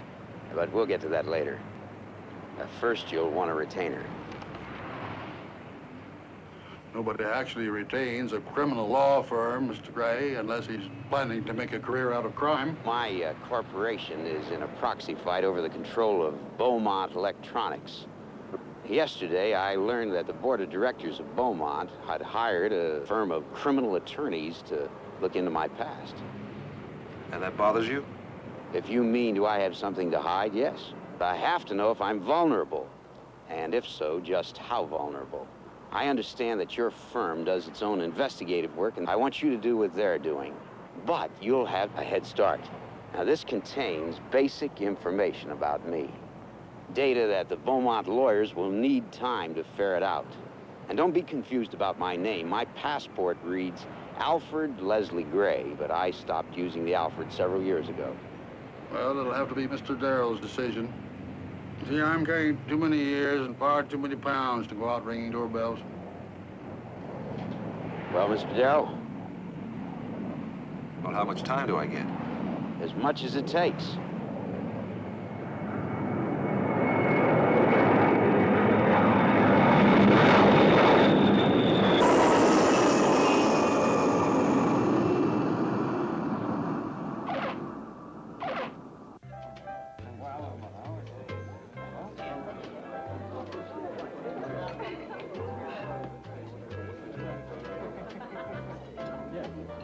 Oh, Freddie Gray. Oh, I never knew he had a middle name. Leslie. No wonder he kept it quiet. Is there anything you can tell me about him? Like what? I don't know, anything you can remember. Oh, that was a long time ago. He left Joplin before he even finished high school. And, never even said goodbye to anybody, not even me. And we were going together at the time. The people I talked to around here seem to think that he went in the Army, went overseas, and was killed. Just what are you so interested in Freddie Gray for? And I wish I could tell you that, Hazel, but I can't. I can tell you I'm not a cop, and I'm not looking to make trouble for him. It wouldn't matter to me either way. Freddie was a crooked kid, yeah. Nothing big. Two for a nickel stuff, like stealing things out of lockers, you know what I mean? Always in some kind of trouble. If I know him, he still is, right? How can you be so sure he's still alive? Listen, Mr., whatever your name is, I've been giving you a lot of my time here. That ought to be worth something, right? Well, I'll try not to cheat you, Mrs. Allen. Miss. Well, let's see, it was about a month after he left Joplin, I got this postcard saying, sorry I hadn't said goodbye. And would I drop him a line? I knew right away he was in some kind of jam. You did? How come? Oh, he had changed his name. He was staying at the YMCA under the name of, Frank Gerson. It's amazing that you, I mean, after 26 years, you can remember all that. Honey, a gal never forgets anything about her first guy. Then you did write to him. Oh, yeah, a couple of times. And he answered. Then never heard from him again. That's it. You got it all. Except for one thing, Hazel. What's that? The name of the town where the YMCA was.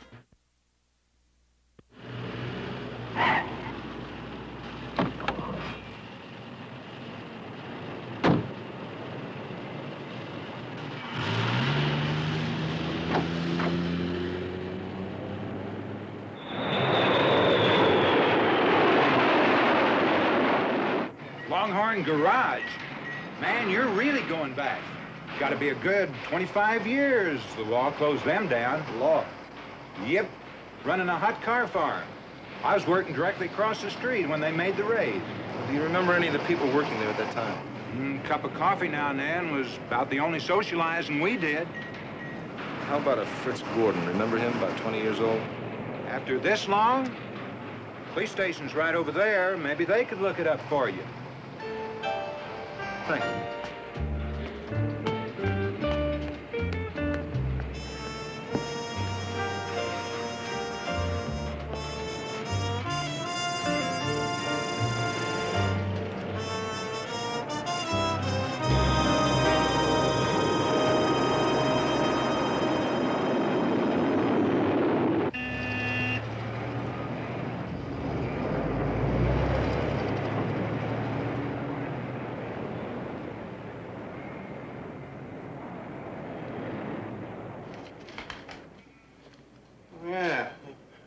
Grant. Yeah, him and a Mexican named Ruiz Tejada was charged with bringing in wetbacks in 1948. They beat the rap, but I don't know whatever happened to Grant. But Tejada, he runs a pool hall over in Juarez. Well, at least he did until, well, 2 or 3 years ago. A place called, El Grande. Many thanks. De nada. Hey, mister. Yeah? Like a little advice, no extra charge? What's that? Change your clothes.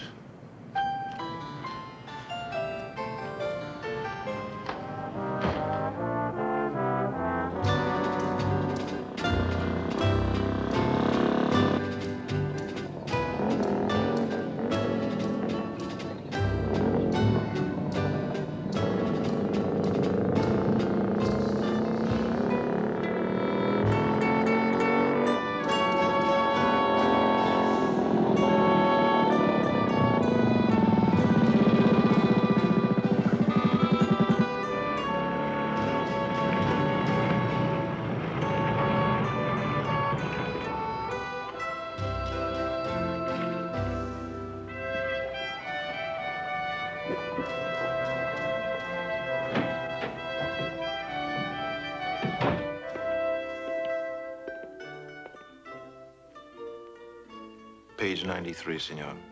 It would be discourteous to close a man's book without telling him the page number.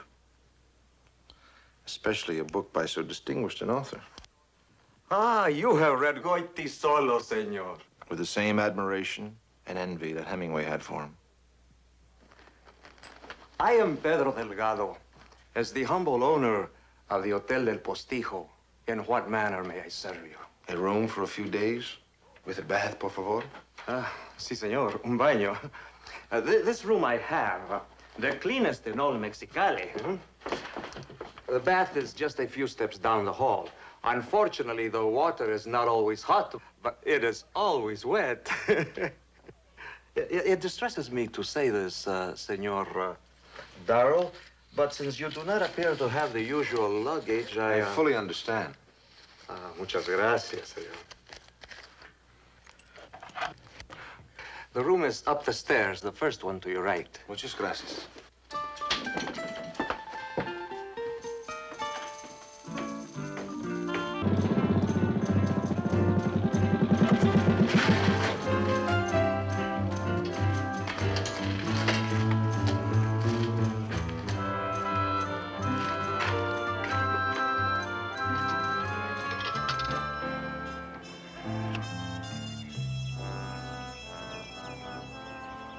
6 different cities in less than 12 years and a different name for each city.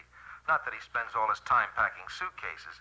Between moves, he's been charged with petty theft, embezzlement, changing numbers on hot cars, smuggling wetbacks, masterminding a con game, running a bookie joint, and operating a vehicle without a license. Gee, I can't believe we're talking about the same man. Yeah, well, start believing it.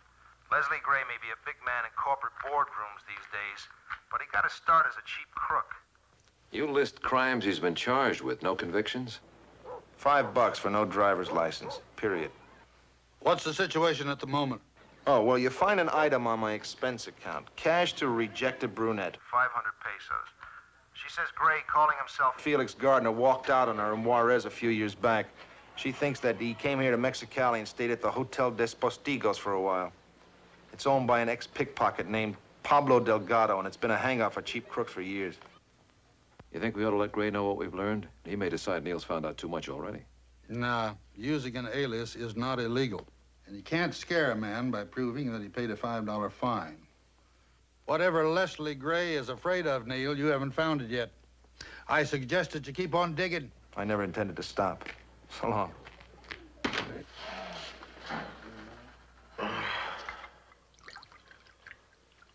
Out of my agony, I say this to you, my friend. Do not turn your back on the world. There is much in it that is bad. Only a saint or an idiot would deny this. But to waste your life, that's the worst sin of it all. I'm not entirely aimless. Something brought me here.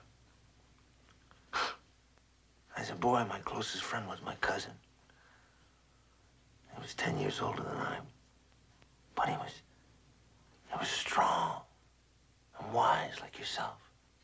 And then he was saying goodbye. He went away. That was 20 years ago. But I've never forgotten him. And then last year, I had heard that he had been seen here in Mexicali. You tell me his name, and together we will find him. This I promise you. His name is Felix Gardner. Don't tell me you know him. Oh, no. Unfortunately, no, but... Come on, Pablo. You knew the name. I could see it in your face. Well, why are you holding out on me? My friend, listen to me. All my life, I've lived in this town. For more than 20 years, I have owned this hotel. Naturally, there are a lot of people that I know. Perhaps amongst them, there will be one who will know this Felix Gardner. We shall see. I will say good night now. Buenas noches. Buenas noches.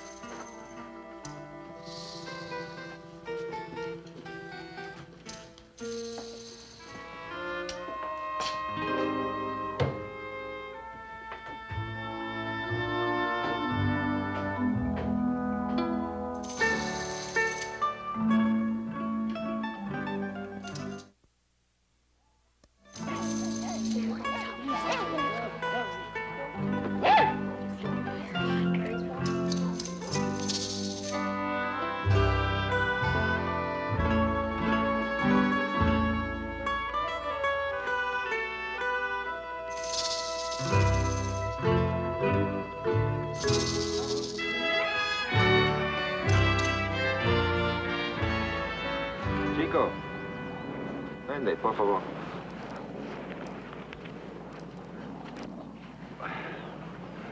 Un hombre, nombre Chávez. No comprendo, señor. Un hombre, Angel Chávez. You speak Americano? Poco. Do you know where I can find a man by the name of Angel Chavez? Angel Chavez? Si. For 50 centavos Americanos, I take you all the way to his house. Lead the way.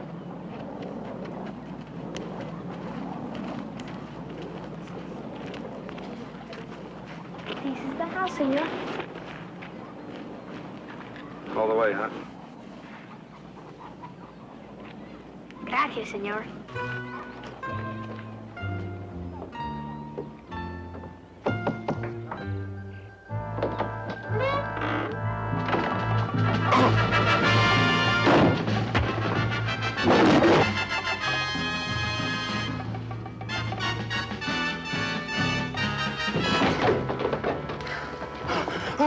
Not again, senor. I'm not an old man. Who are they? Perhaps a small drink, my non-violent friend. No drink, Pablo. Who had you set me up? Who had you set me up? I only do as you wish. I ask my friends. They in turn ask their friends of your wish to find this gardener. And today one comes to me and gives me this information, which I give to you. Beyond that, I know nothing, really. I swear. Okay, Pablo. You're on the level. You didn't set me up, right? This I swear, yes. Fine. Now, you just tell me who came to you with that information, and I might start believing you. You're lying! No. You did set me up. All right, Pablo, you won't tell me. Maybe you'll tell the police. No. His name is Arturo. Arturo Rosales, I think. I know nothing about him except that he's often seen in the restaurant where you and I had supper last night. Really, I mean it.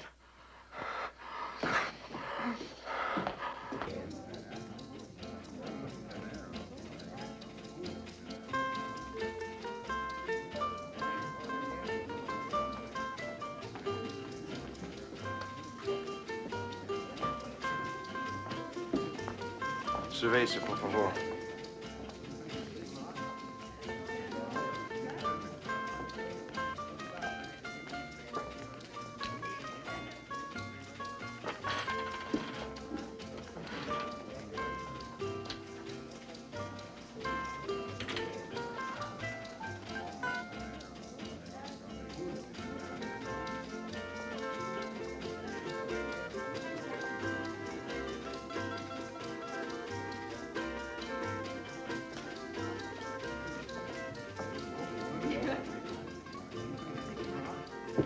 So you have come back to Mexicali, huh?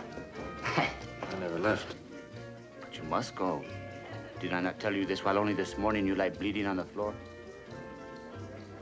Hey, you come looking for me?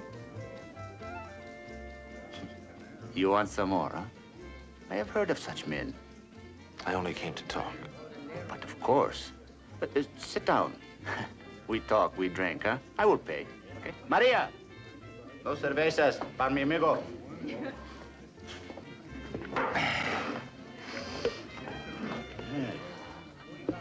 The jig is not too bad, huh? It will pass. You know, you are a very lucky man, senor. How is it you found where I am? Well, lately I've had a lot of practice finding people. And you want to talk, huh? Not to fight. Do you want me to fight you? No, no fight. And I tell you why. I am paid the first time to fight you. No, I like you. Why should we fight? Unless, of course, the man who paid me to fight you the first time pays me again. I'll pay you. 500 American dollars, and you don't have to fight anyone.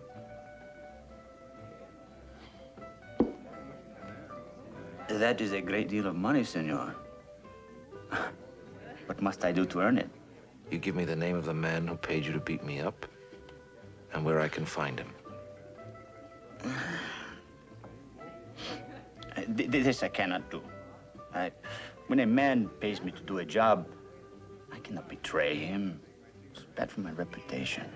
I don't intend to make trouble for this man, but I have to find out why it matters to him that I'm asking questions about Felix Gardner. In fact, I will pay him a great deal of money to find out why.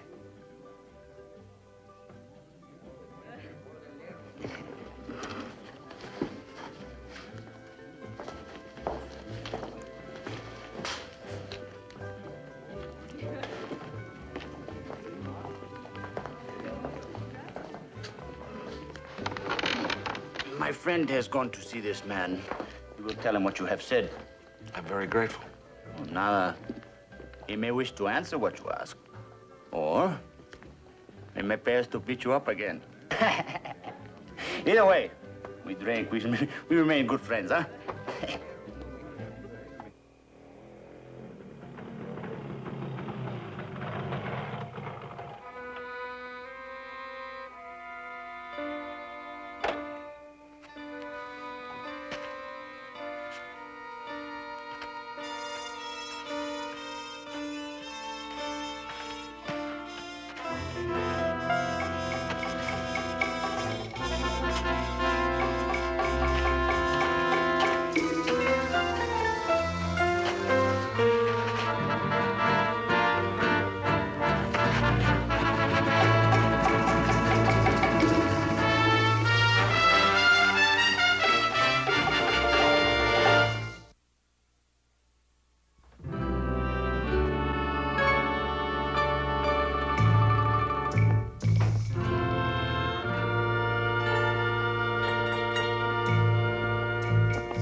My name's Adolf Zinner.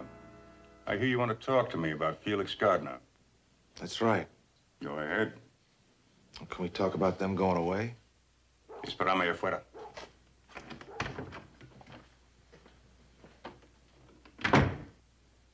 Now look, I come to this town asking questions about a Felix Gardner. And people start pounding on me like a piece of meat. Your people, Mr. Zinner, why? What's your interest in Gardner? Now look, I can't answer your questions. But I can pay you money to answer mine. How much money? Well, that depends on how much you tell me about him. You give me something substantial to go on, something that makes sense, and I'll give you $1,000. How much you run it up after that depends on how much you can tell me. Don't expect me to tell you where Gardner is. That much money you haven't got.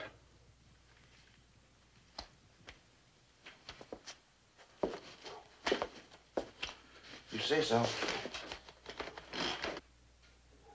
Okay. Let's have a look at that 1,000. Well, that's back at the hotel. If you want it, you'll have to come back there with me and get it. Gardner's in the drug business. Operates in and around Mexicali. What kind of drugs? The kind where the money is, illegal drugs, from Reg to H. And he's living here now in Mexicali? He's in and out. Is that so? Well, I happen to know different, Mr. Zinner. And that makes you a liar.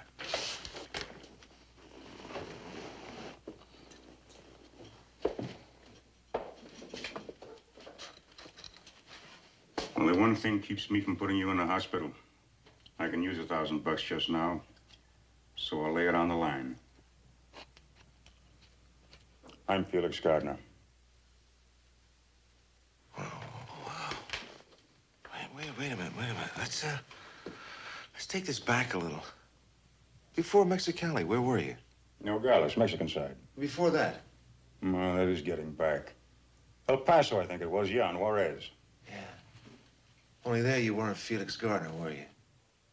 You were Floyd Grant, involved in smuggling wetbacks across the border. And before that, it was Fritz Gordon, working with a gang of car thieves out of Galveston, Texas, right? For that kind of checking, somebody got to be paying a lot of money. Why? I'm not wanted in the States. At least there are no warrants out for me. What's going on? I'm not so sure myself. Before Galveston, where were you? Ohio? That's right. What city? Cincinnati. We're halfway to that $1,000. Now let's get right to the heart of this whole thing. Were you born in Missouri? Town of Joplin. What date? I get this feeling you already know what date. That's right, but I want to hear it from you. No, unless you tell me what you're all about. End of conversation. Oh, come on, Mr. Zinner. You're breathing on that $1,000. All you have to do is give me the dates you were born and the names of your father and mother. And you're right. You'll only be confirming information I already have. Like, the name you were born with, for example. Alfred Leslie Gray. Right? Okay. I was born October 17th, 1925. Father's name was Alfred, my mother's Megan. Most of her friends called her Molly. Okay, last question. While you're in Cincinnati, you wrote to a girl in Joplin. Hazel Mackenzie. Yeah. Change of plans, Mr. Zinner. It's not going to be $1,000 after all. What kind of a lousy dope? Oh, wait a minute. It's up to $5,000 minimum. Now, you may find this hard to believe, I know, but I'm a lawyer. My name is Neil Darrow. Now, I represent a client who's a very wealthy man. Now, I don't know how much he'll pay you, if anything. But I guarantee you that $5,000 out of my own pocket, providing you come back to Los Angeles with me. To do what? Well, that's something you'll have to trust me on. Man, you're either the biggest optimist or the biggest crackpot I ever run into. I'm supposed to go chasing back to L.A. with a guy I never laid eyes on till a few minutes ago for a reason he won't tell me, for money I might never see. Oh, come on. Now, you can check me out. Call Los Angeles, the Bar Association, police department. Take your pick. I'm in the drug racket, Mr. Darrow. I've got two partners. Not being a Mexican myself, they don't trust me much. What with splitting the take three ways, paying off the locals, I don't make a lot even in good times. You understand all this? Yeah. It's small business blues. You hear it sung every day. Put it all together, amigo, and you got the reason you and I are still in here talking. Lately, I've been thinking it's time to move on, get into a new line of work. To do it right, I'll need a stake. 5,000 would help a lot. 10 would make it easy. Hand me $1,000 to satisfy me you're on the level, and I'll go to L.A. with you. Deal? Deal. One more thing. My two partners. Going off to the States right now with anybody, especially you, will make them real nervous. I'll need a cover story. You know them better than I do. I'll go along with anything you tell them. When do we go? Tomorrow morning. There's a 9:30 plane. Go get that $1,000.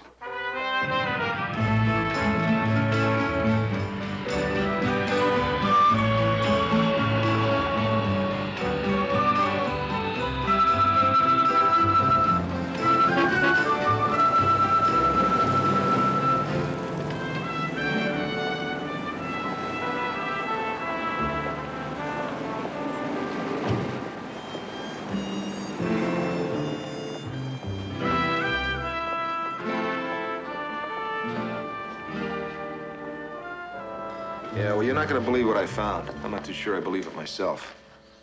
I get all the suspense I need in court. What'd you find? that we've got 2 Leslie Grays on our hands. I'm sorry, Neil. I just can't get through to Mr. Gray. I spoke to his secretary, and he said he was in the middle of an important meeting and could not be disturbed for any reason. Okay, Val, thanks for trying. Okay. You know, there've got to be a lot of Grays around. I'll admit the odds do get stretched a bit when you tack on Alfred Leslie. Yeah. Especially when both these Alfred Leslie Grays were born to Alfred and Megan Gray in the Lutheran Hospital in Joplin, Missouri on October 17, 1925. You want to quote the odds on that one? I'll tell him that, Mr. Gray. Mr. Darrell. Yes. He promises to end the conference as soon as he possibly can. Won't you please sit down and wait?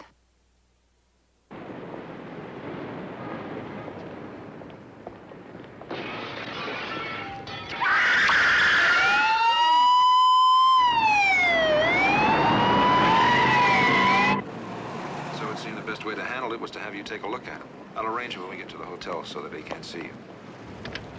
At least until you can decide whether you know him.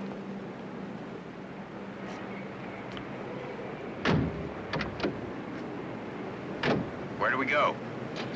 Sheridan Tower Hotel.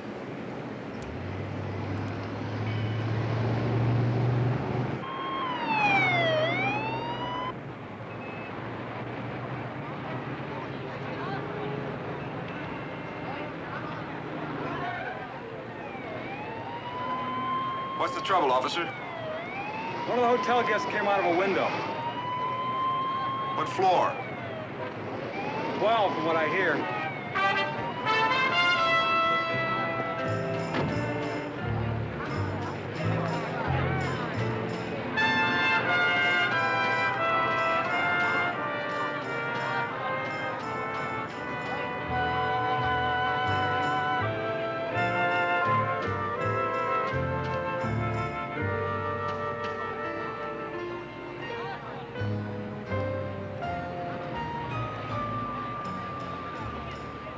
Mr. Darrell. Mr. Darrell, you can't go in there. Please stop. Now, wait just a minute.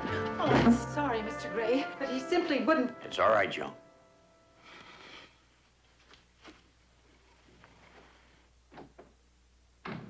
I'm not in the habit of kicking in clients' doors, Mr. Gray, but you're pushing me. I bring a man to this town for you to identify, and in less than 2 hours, he's dead. Now, you had plenty of time. Are you saying that I killed him? I think you could have. You're insane. I never even knew you had a man, let alone where he was staying. My partners told you I'd be back here today with someone who was important for you to see. You could have had his tail at the airport. You ran out on me at the hotel. Why? What else could I do? If that dead man had been the one you wanted me to see, I could have been drawn into the investigation. I can't risk that. Certainly not now. Mr. Darrell, I give you my solemn word that I had nothing to do with that man's death. Nothing. Okay, Mr. Gray.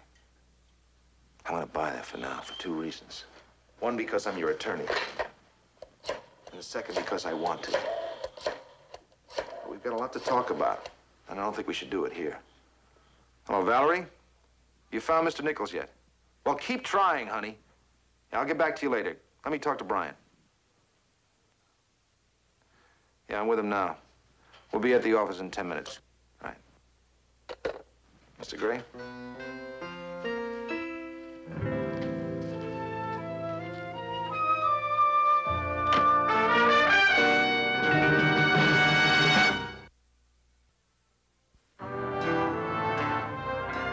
So, that's it, Mr. Gray. All except for one unanswered question. Who is Alfred Leslie Gray, you or the late Mr. Zinner? Suppose I tell you I am. Okay. If you can give me the name of the one person you wrote to in Joplin, I might believe you. Zinner knew that name. And Zinner is dead. He's through answering questions, and so am I.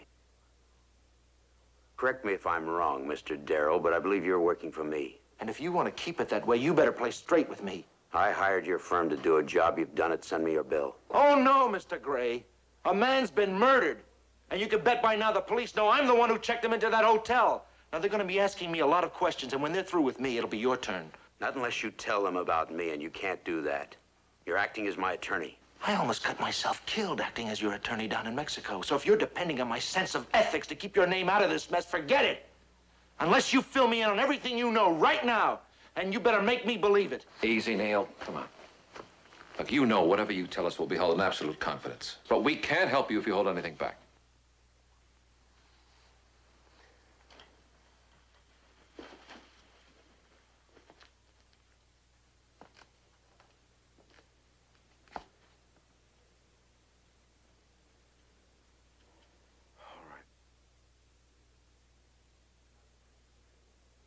I'm not Leslie Gray. I knew him in Joplin. He left there when I was 17 years old. For all I know, he was killed in the war. I used his name and his identity. Why? Well, that's the big secret. You see, I killed my father. When my father drank too much, which was most of the time, he had a habit of beating my mother. When I tried to interfere, he gave me some of the same treatment. One night, he was, to say the least, worse than usual. I thought he was going to kill her. I tried to stop him. He knocked me down. I grabbed a gun that he kept around the house and I shot him. And I killed him. Then I ran. I panicked and I ran. You're probably in no great danger from the law. You try telling that to a petrified kid. And I found out that there was a warrant on me for a charge of murder. I hid out in one little town after another. I couldn't take the fear. And then I found out that my mother was dead. So I decided to get out of the country. But I needed a passport. And without a birth certificate, you can't get a passport.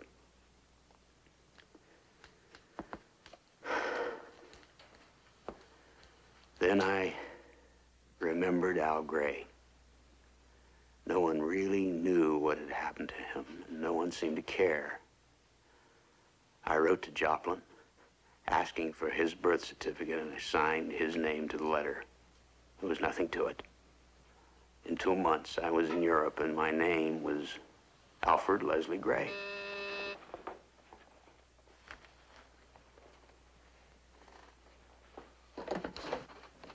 Yeah. Well, have you tried the golf club? Call Judge Emmons' chambers in probate. Yeah, thanks, Valerie. You'd just gone to Europe. Well, I ended up in the free port of Andorra. Started trading in gold. Legal trading. I made some good moves. Had some luck. My timing was right. Also, I worked very hard. 7 years ago, I came back to this country with $5 million. Since then, I've put together what you might call a financial empire. An empire that can be seriously hurt if the Beaumont deal falls through.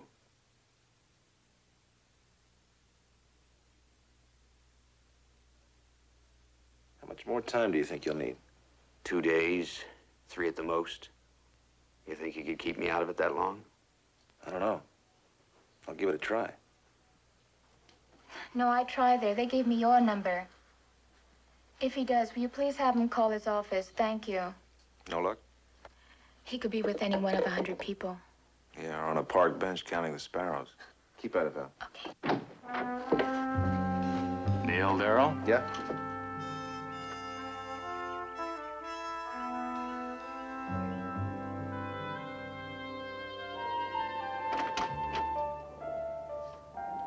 Mr. Darrow, I'm afraid I held out on you a little. Papers found on the late Adolf Zinner indicated he was from Mexicali. Called down there, told us that he was a minor league dope peddler active in that area. Now, why you brought someone like that to Los Angeles and Put him in one of the best hotels is something I just as soon not get into. Unless I'm forced to, of course. It had nothing to do with his business, Lieutenant. If you say so. The point I wanted to make is that there were a couple of Mexicans picked up in the airport after Zinner was killed. I stuck them in a lineup a few minutes ago to let some of the hotel people take a look. The bellhop and doorman made them. You still have them in custody, Lieutenant? You bet I do. Well, that changes things a bit. Maybe I can help. Zinner had two partners when I met him in Mexicali. Come on.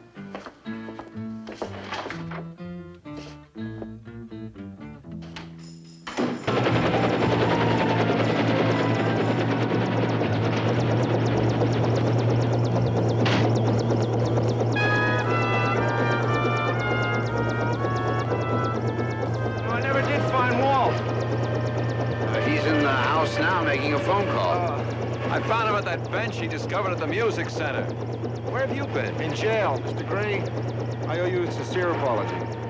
They found the men who killed Zinner. No apology necessary. I understand how you felt. What's everybody looking so smug about? We wrapped up the case. I'll fill you in later. Ah, good. And now that we're past that little bump in the road, that call I just made was to the district attorney in Joplin. Turned out to be a real cooperative young fella. You'd never heard of your case, but it didn't take him long to dig it out of the file. You should have checked with me before you... Easy, my friend. It won't stir up a thing, and it won't be necessary for you to grab any planes to Brazil. This nice young fella, he said that considering the number of years that have passed and your age at the time and the statements of the neighbors and your mother, that, well, he said it wasn't much of a case. He said as far as he's concerned, it's now a dead one and officially closed. Oh, he added some kind of a Latin phrase that I didn't quite catch. I think it meant forever. It's funny. For years, I've felt that I wasn't in any real danger. But how do you go about telling your family, your friends, even your banker, that you've killed your own father? You don't tell him. There's no reason, legal or moral, for you to tell anybody. The trail to Alfred Leslie Gray now dead ends in Mexico. Well, if you want my best advice, put it out of your mind and go right back to tycooning. And if you don't mind, I'll take a few deep breaths of this air out here, and then I'll get back to town. Let me get my briefcase. I'll fly in with you. Do you know what his real name is? Alfred Leslie Gray.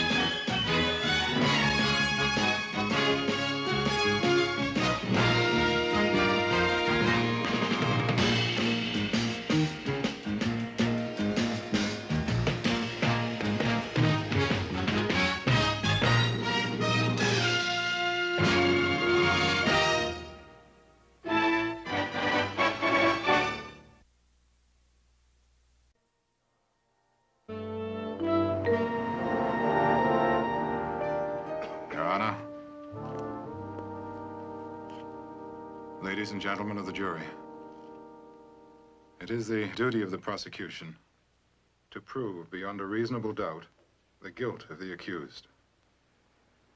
That these 5 men did indeed commit the murder of which they stand indicted.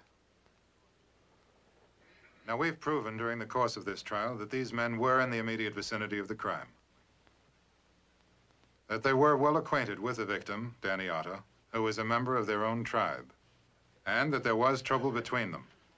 That they individually and collectively had a motive for the crime, a coldly premeditated murder, carefully planned and ritualistically executed. And by hard evidence and truthful testimony, we have proven beyond a reasonable doubt opportunity and motive.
You Danny Otter?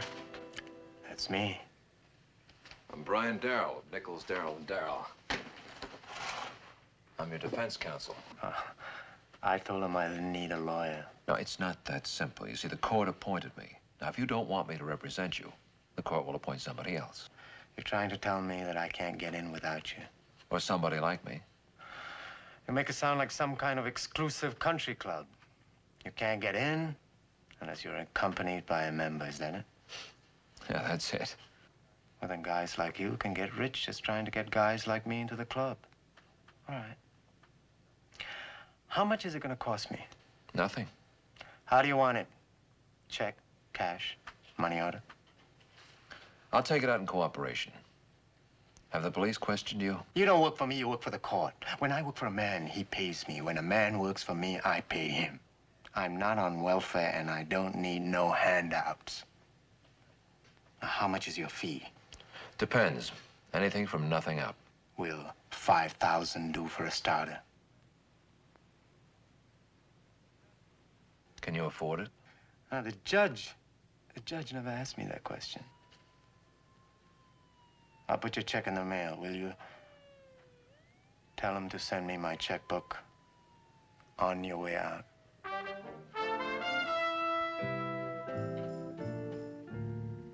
I'll see you tomorrow.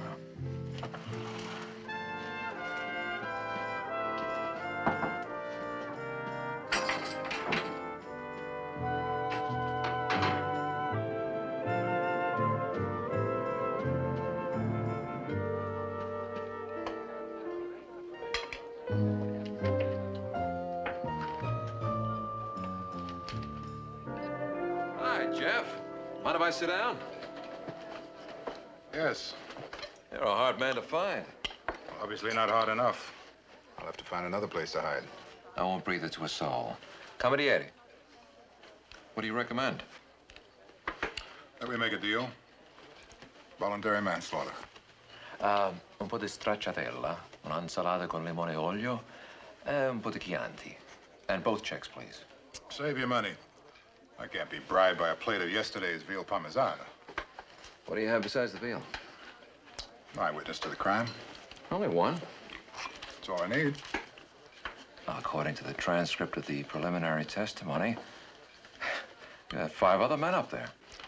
According to the same transcript, they didn't see anything. Don't you think it's kind of strange? Not particularly. Work is dangerous. It's not safe to do too much looking around. But according to your eyewitness, Danny and the victim were shouting at each other just before the man slipped and fell. I was pushed. Either way. Now, they must have heard something, and if they heard, they saw. Well, if they did, they're not talking. All I got from them was one big, collective, inscrutable stare. And you don't think that's a little unusual? Well, I try not to think about it at all. My doctor told me to forget business while I'm eating. Ah. Grazie.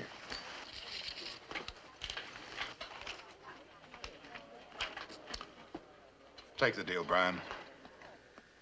I have great food here. I know. I'm gonna miss it.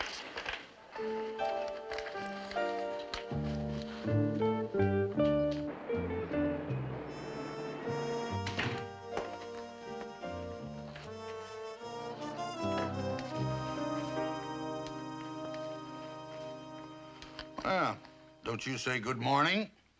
Good morning. Good morning. It's the little things that upset me. Isn't Danny Otter the Indian you were appointed to defend? Well, if he had the money, why didn't he just hire a lawyer? Well, he didn't tell the court he couldn't afford a lawyer. He said he didn't need one. And not once did Danny Otter say he was innocent. Oh, did he say he did it? Nope. Then the score is tied, 0-0, and it's your turn at bat. Thank you, Walt. Oh, don't thank me. That's what I'm here for. To remind you of the little things.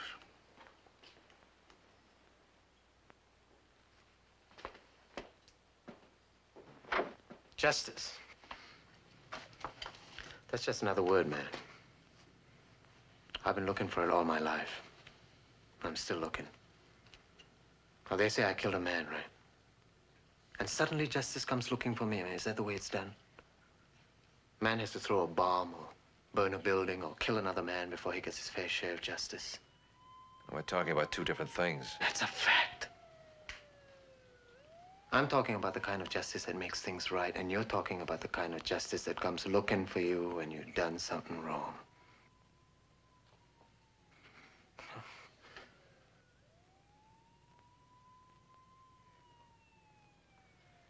The DA has offered a deal. Voluntary manslaughter. Means you can be out in 10 years, maybe less. I'll tell the DA no deals. Look, there were 8 men up there on that iron. Now, one is dead. One says it's murder and the other's in jail. Now, what did the other 5 say? I've talked to 4 of them. They've said nothing. You see? Nothing. Now, there's a good answer. How did you and the foreman, Joe Downs, get along? Not good.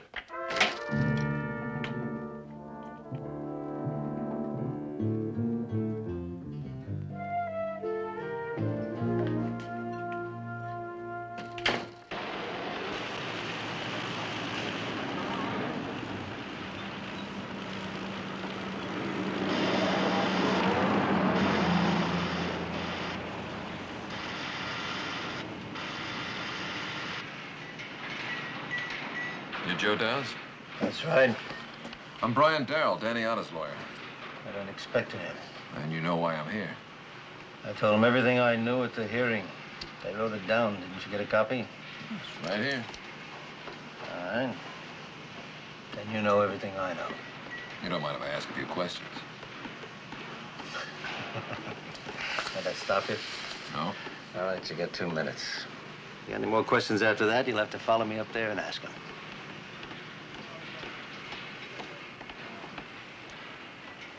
You said there was an argument. That's right. What was it about? I don't know. But it must have been pretty important. Well, how would you know that? When you're 30 stories up, you don't argue about nothing small, Mr. Darrell. But you said you didn't hear the words. That's right. Well, how do you know they were arguing? It's kind of like an Italian opera. You don't have to know the words to recognize the music, right? How'd you feel about Danny Otter? I may ask you the same question in court. I didn't like him. Why not? He was always combing his hair, all right?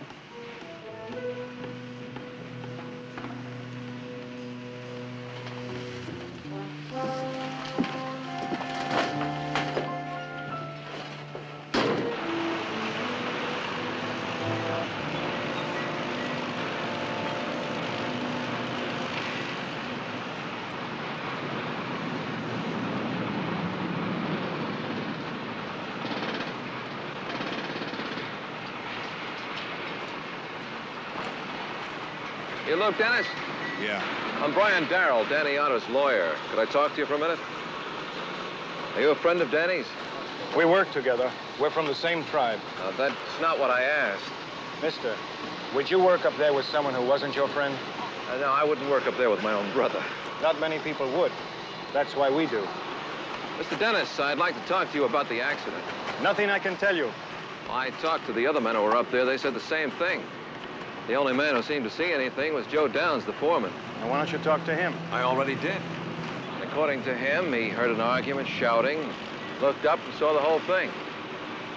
And you didn't hear anything? No. Well, how far away were you? Far enough, I guess. Look, if Joe Downs does all the talking, Danny Otter's going to go to jail. And the least he's going to get is 10 years. What's the most he'll get? Life. You're sure of that? Yeah, very sure. That's not good. To say the least. All right, think about it. If you remember anything, reach me at this number, anytime. They'll find me.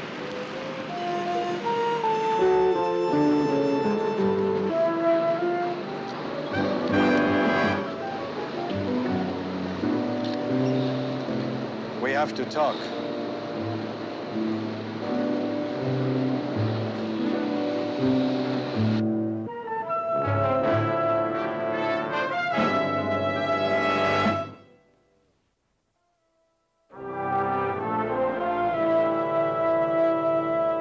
Those Indians must have heard or seen something.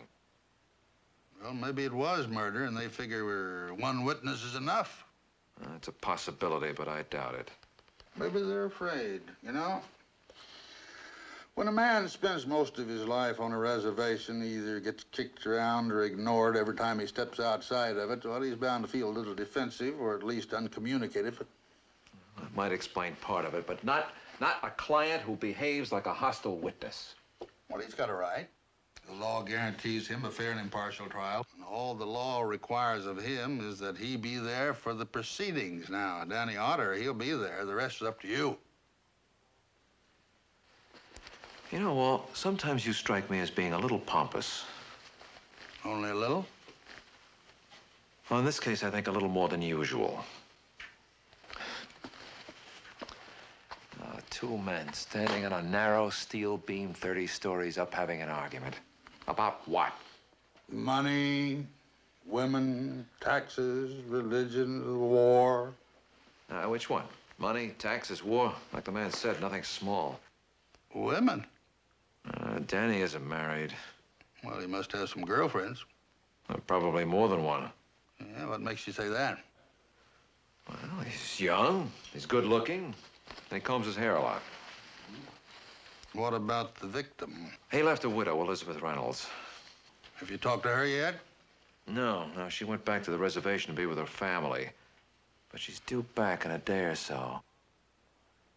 Well, do you want some pompous advice? I think I just got some.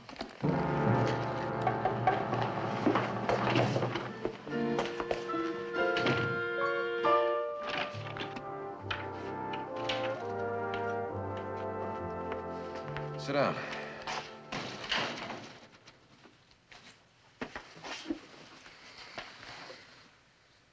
I want you to tell me all about you and Elizabeth.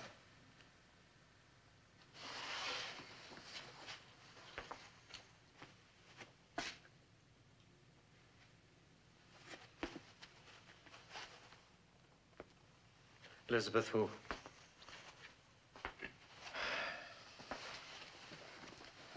She's coming back into town tomorrow. Is she coming back to testify? Or to be near you? All right. Oh, wait. You keep away from her. All right, then you tell me what happened up there and why. No way.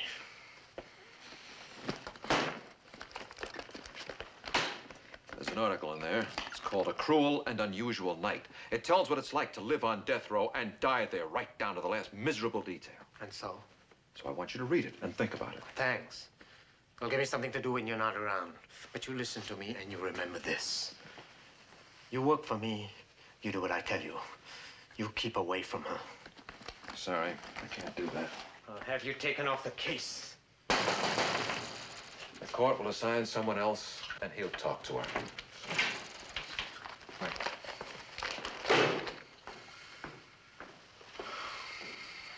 No, Mr. Darrell.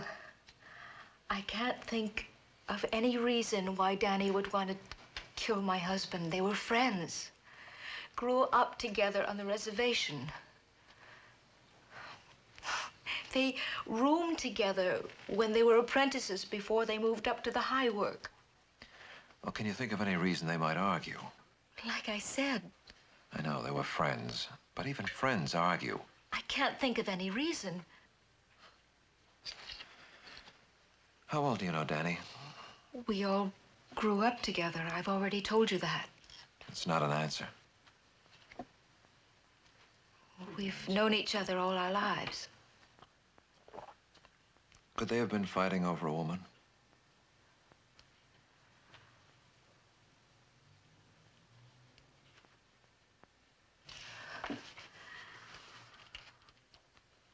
Would you please go, Mr. Darrell? Mrs. Reynolds, Please. I'm trying to help. How can knowing something like that help him? Gives me a place to start.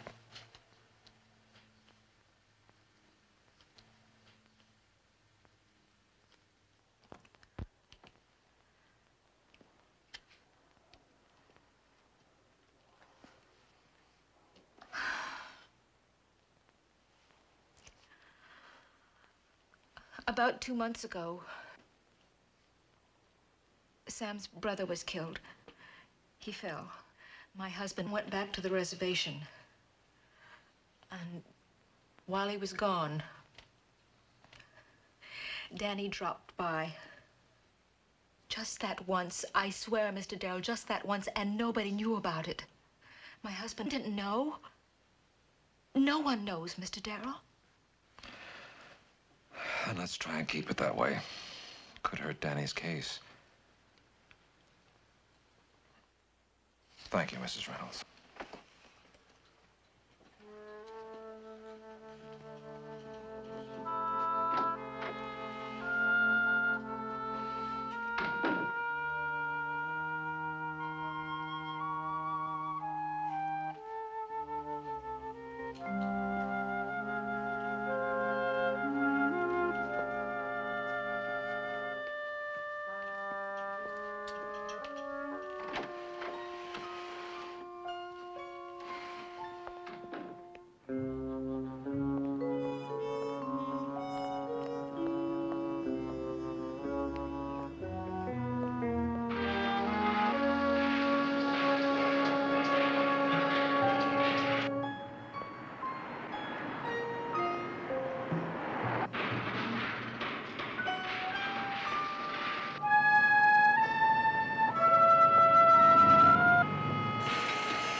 Someone left this at our office. It's for you.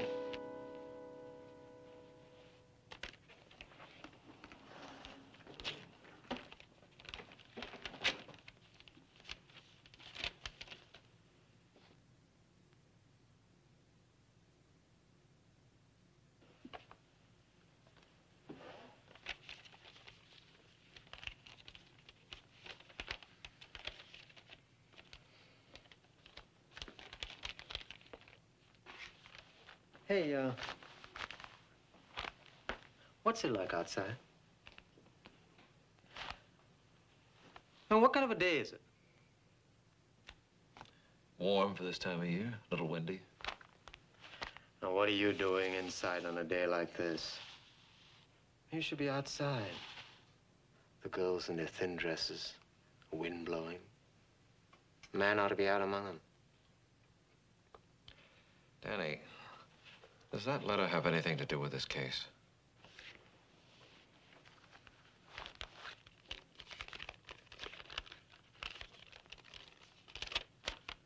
Why don't you see for yourself? What does this mean? It's none of your business. None of my business? We have no defense and we go to trial tomorrow. Doesn't make any difference. Doesn't make any difference. Heads I lose, tails I lose. Brian? Over here. What? You worried about tomorrow? I'll have to ask for a postponement. He won't open up, and there's nothing else I can do for him. Well, maybe I can help. Well, any little thing will help. Oh, how about 5 eyewitnesses? What's the matter? Aren't you happy? I don't know. For some reason, I just don't know.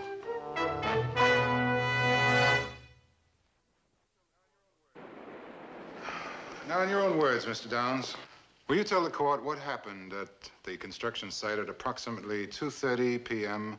on the 20th of May? Well, we were having trouble with the forge. We use those to heat the rivets up.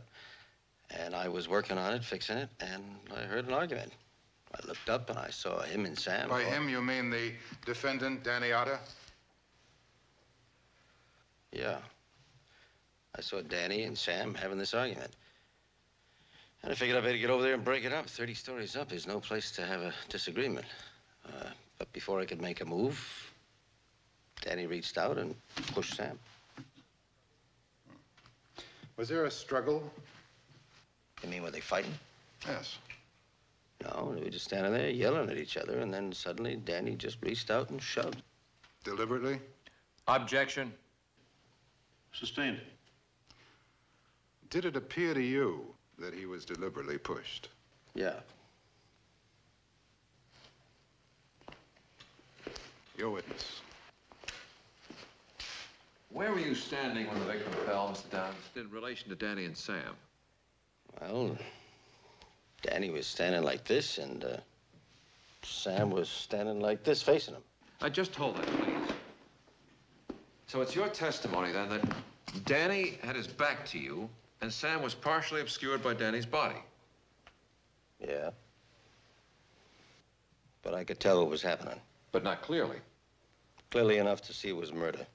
Your Honor, I'll move to strike that answer from the record. It may go out. The jury will disregard the witness's answer. Mr. Downs, confine yourself to direct answers and leave judgment to the court. Yes, sir.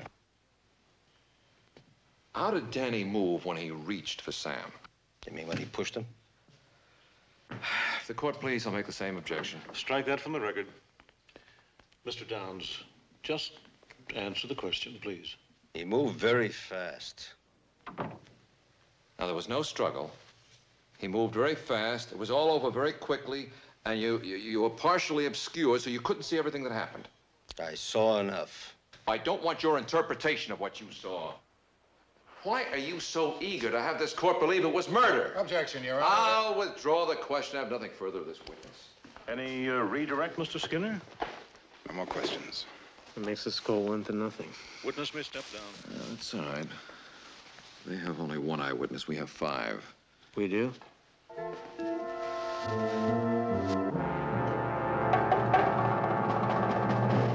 Is the defense ready? We are, Your Honor. Defense calls Mr. Luke Dennis to the stand, please. I couldn't hear the words, but I heard the voices. I look over, and Danny and Sam were at it again. They were arguing? Yeah. Now, you said they were at it again. Did they often have arguments? All the time. What about? About one thing or another. Nothing in particular. It never amounted to anything. They were friends. Did these arguments ever turn into fights? No. They never had those kind of arguments. It was just a lot of loud talk. So it was just a friendly difference of opinion? Yeah. That's what it was. They were shouting at each other. Like always. Sam took a step back and missed his footing. Danny reached for him real quick. But it was too late. He was gone. Danny nearly lost his balance. Went over the side after him, trying to save him. Your witness. Why didn't you testify at the preliminary hearing? I was afraid. Of what? Just afraid. You don't look to me like the type who'd be afraid of anything.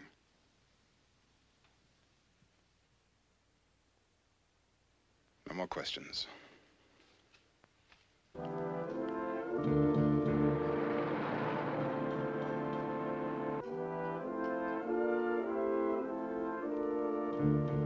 You worried? Should I be? I don't know. All we have is the testimony of your friends. The fact that they are your friends, your tribal brothers, might make the jury discount their testimony. They might decide to believe Joe Downs. Told you it doesn't make any difference.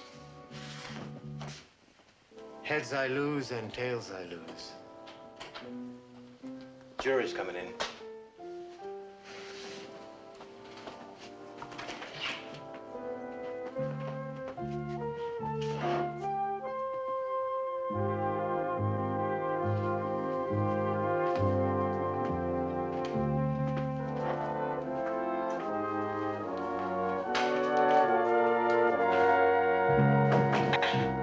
The defendant will rise and face the court.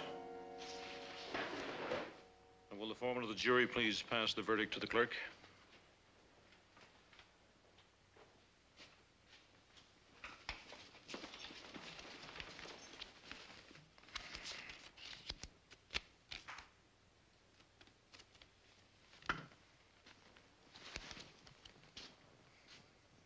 We, the jury, find the defendant not guilty. The jury is dismissed, and the case against Danny Otter is closed. The court is adjourned. Danny, you're free to go. Which way to the back door? Why don't you come and have a drink with us? No, I can't. No, thank you. I, gotta be somewhere. What, can't I wait? No. Look, it may be too late now. I've gotta go. See, doors are open. What? Don't worry, Danny. As far as you're concerned, they'll stay open. Yeah. I know.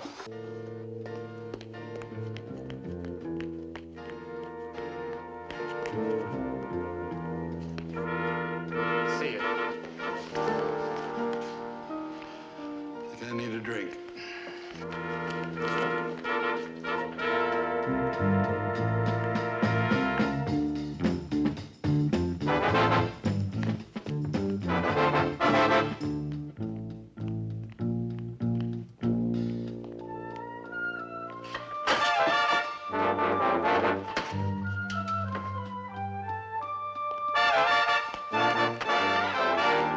Danny?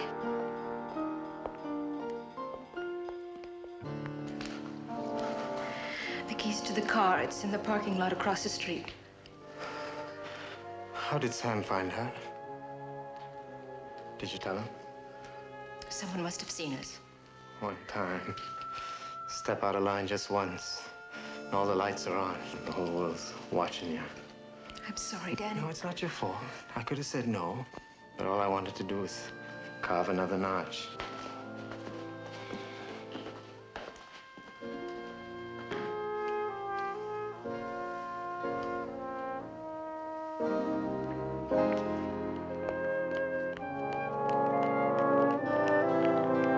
I changed my mind. I'll have that drink with you. Good. Maybe we'll get you to fill in a few gaps for us. You gonna ask me some more questions? You know how I feel about questions. Danny, the trial's over. And what difference does it make? Well, let's say it's just to satisfy my curiosity. That's what the $5,000 was for.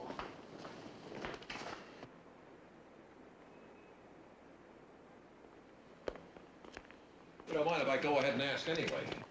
Not if you don't mind getting no answer. Now listen, after the ringer you put me through, you owe me an answer. What took your friend so long to testify? Why was Joe Downs so eager to convince the court that you murdered Sam? I changed my mind about that drink.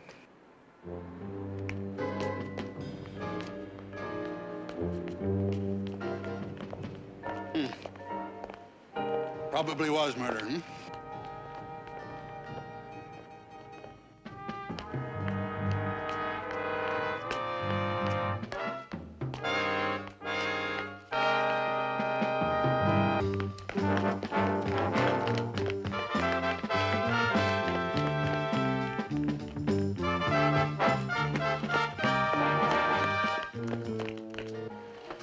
Yes, one bourbon and branch water, whatever you have that passes for branch water, and one tall glass of ale, please. Okay, Walt. I'm hanging by my thumbs. Well, we'll have to get a copy of the official transcript before we can be absolutely sure. I've taken some random notes here during the trial. Now, you know that no two men will say the same thing exactly alike.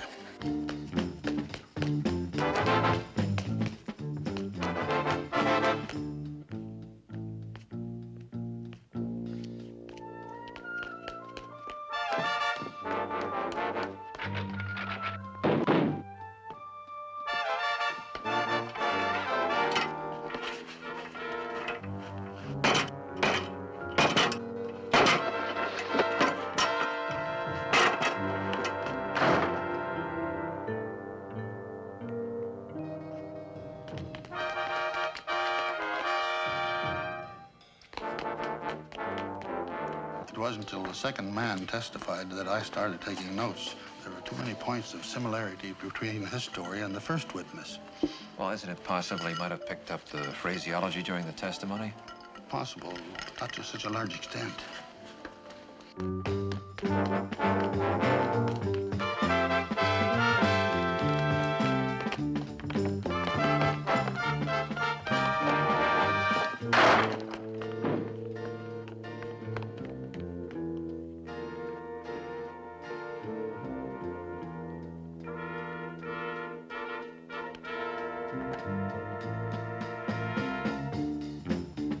First and second witness, quote, Danny and Sam were at it again, unquote. Third witness, they were at it again.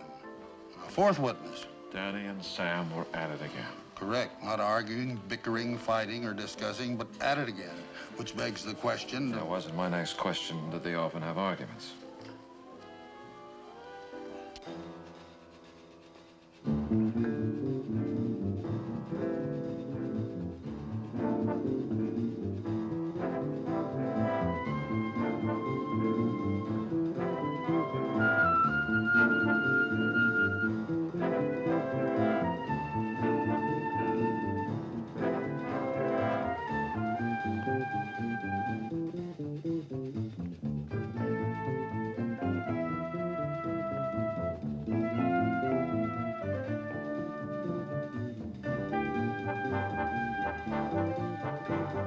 Sam did not slip. He lost his footing. Danny reached for him very quickly. He was gone.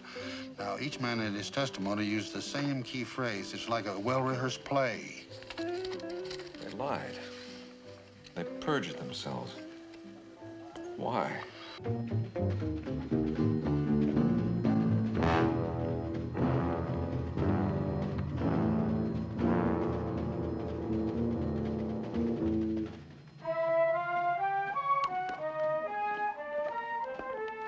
I can't seem to find that in here. But it seems to me that Danny's guilty and the law's been cheated.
meet you there in 30 minutes.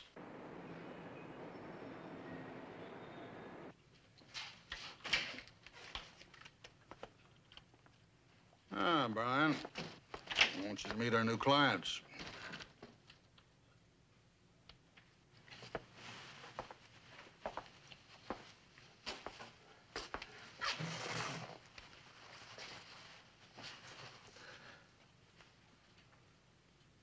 Why? He murdered one of our people.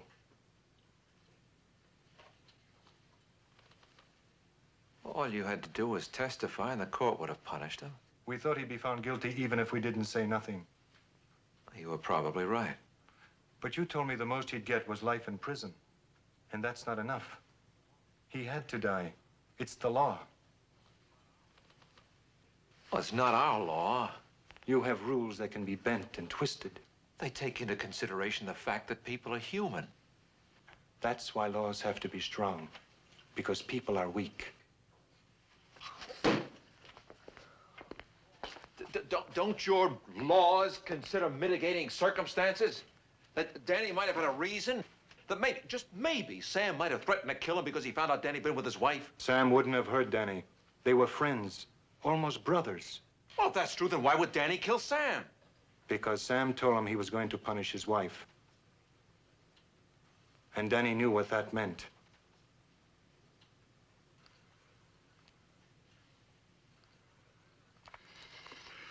Well, gentlemen, I think it's time we all got some sleep.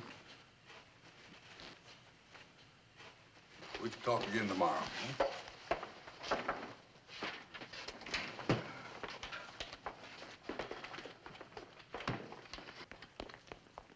The court found him guilty. The sentence was life in prison. The court found him innocent. The sentence was death. It didn't make any difference. Heads you lose, tails you lose.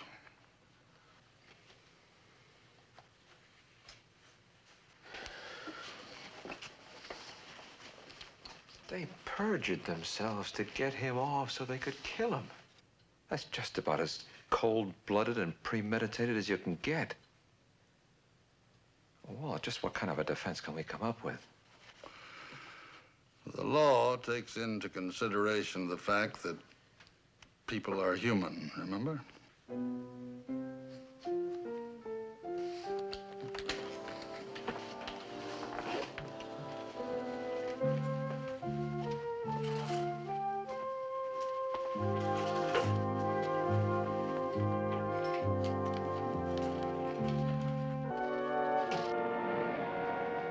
And so, ladies and gentlemen, the prosecution has presented a case based on innuendo and circumstance. There is no solid evidence to support it, and no eyewitness to the crime. That these men happened to be in the immediate vicinity of the crime proves nothing. These 5 men are charged with murder, and it is the duty of the prosecution to prove that charge to a moral certainty and beyond a reasonable doubt. A reasonable doubt. Now, if you have a reasonable doubt, then you must find the accused not guilty.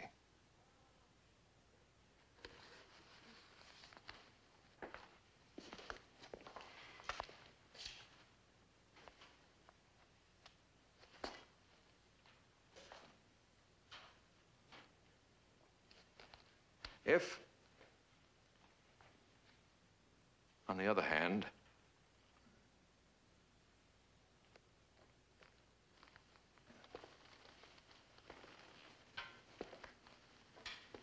if you've been persuaded that the defendants did indeed take the life of Danny Otter, then let me remind you that the prosecution has continually referred to his death as ritualistic. A ritualistic execution is the term that Mr. Skinner has used repeatedly. Now, with that in mind, I must ask you to please consider this, and consider it very deeply.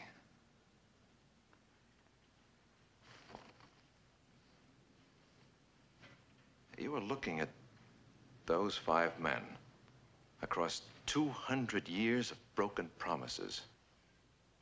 200 years of discrimination, exploitation, neglect, indifference, and apathy.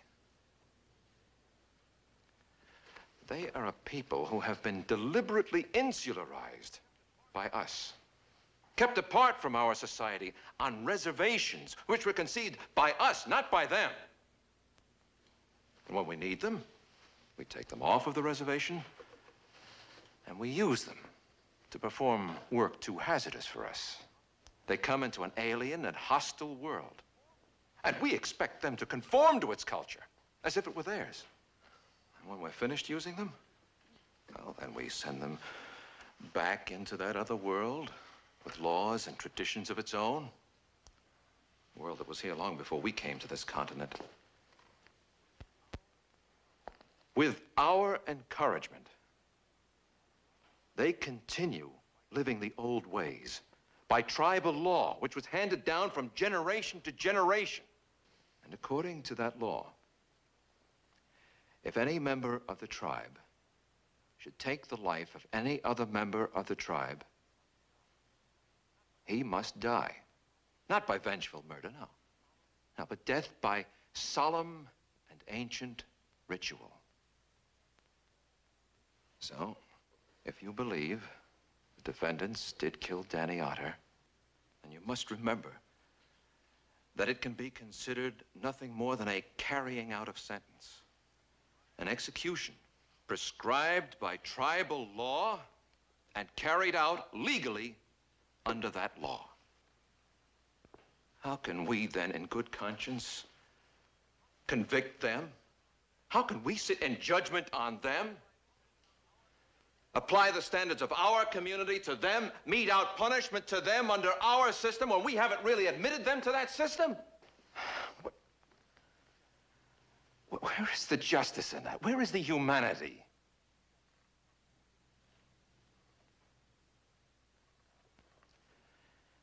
If we find them guilty, aren't we then confessing our own guilt? And if so, how will we be held to answer?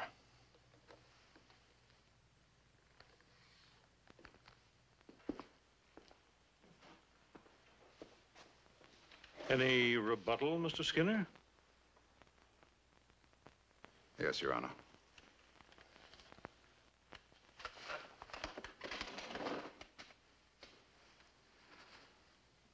Ladies and gentlemen, Mr. Darrell has just, and I admit, very eloquently made a last-minute effort to put society on trial in this court, and not the defendants. But I needn't remind you who is on trial. On trial for premeditated, cold-blooded, calculated murder. The prosecution contends that the people have proven method, motive, and opportunity beyond a reasonable doubt and to a moral certainty. And that therefore, you must return a verdict of guilty of murder in the first degree.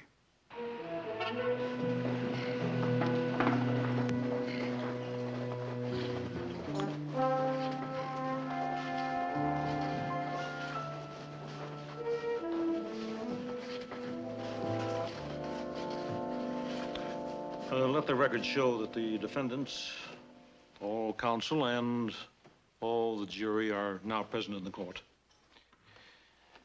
You ask permission to reconvene for additional instructions? For clarification, Your Honor. Proceed. If Your Honor, please, some members of the jury were not clear on your instructions regarding lesser included offenses. Would you please go over that area once again? Oh, very well.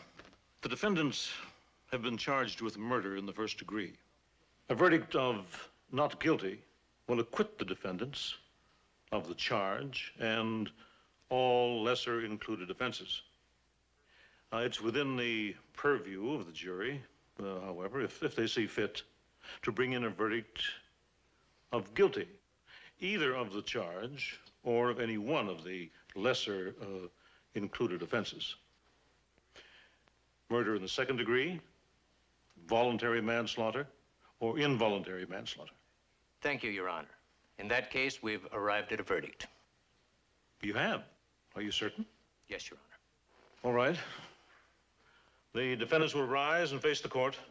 Will you please hand the verdict to the clerk?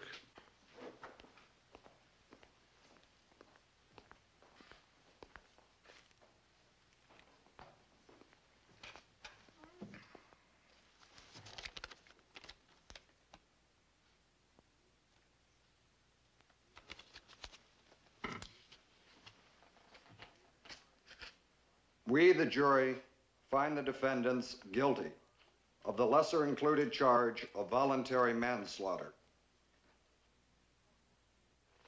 The court wants to thank the jury. It was a difficult decision, and I fully understand it and concur with it. The defendants will be remanded to custody until the date of sentencing is set. The court is adjourned.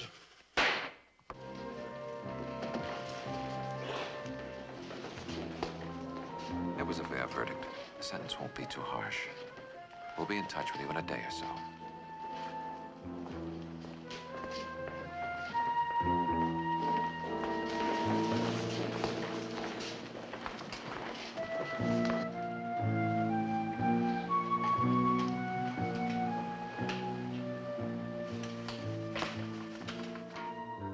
Walt, did we lose this case, or did we win it?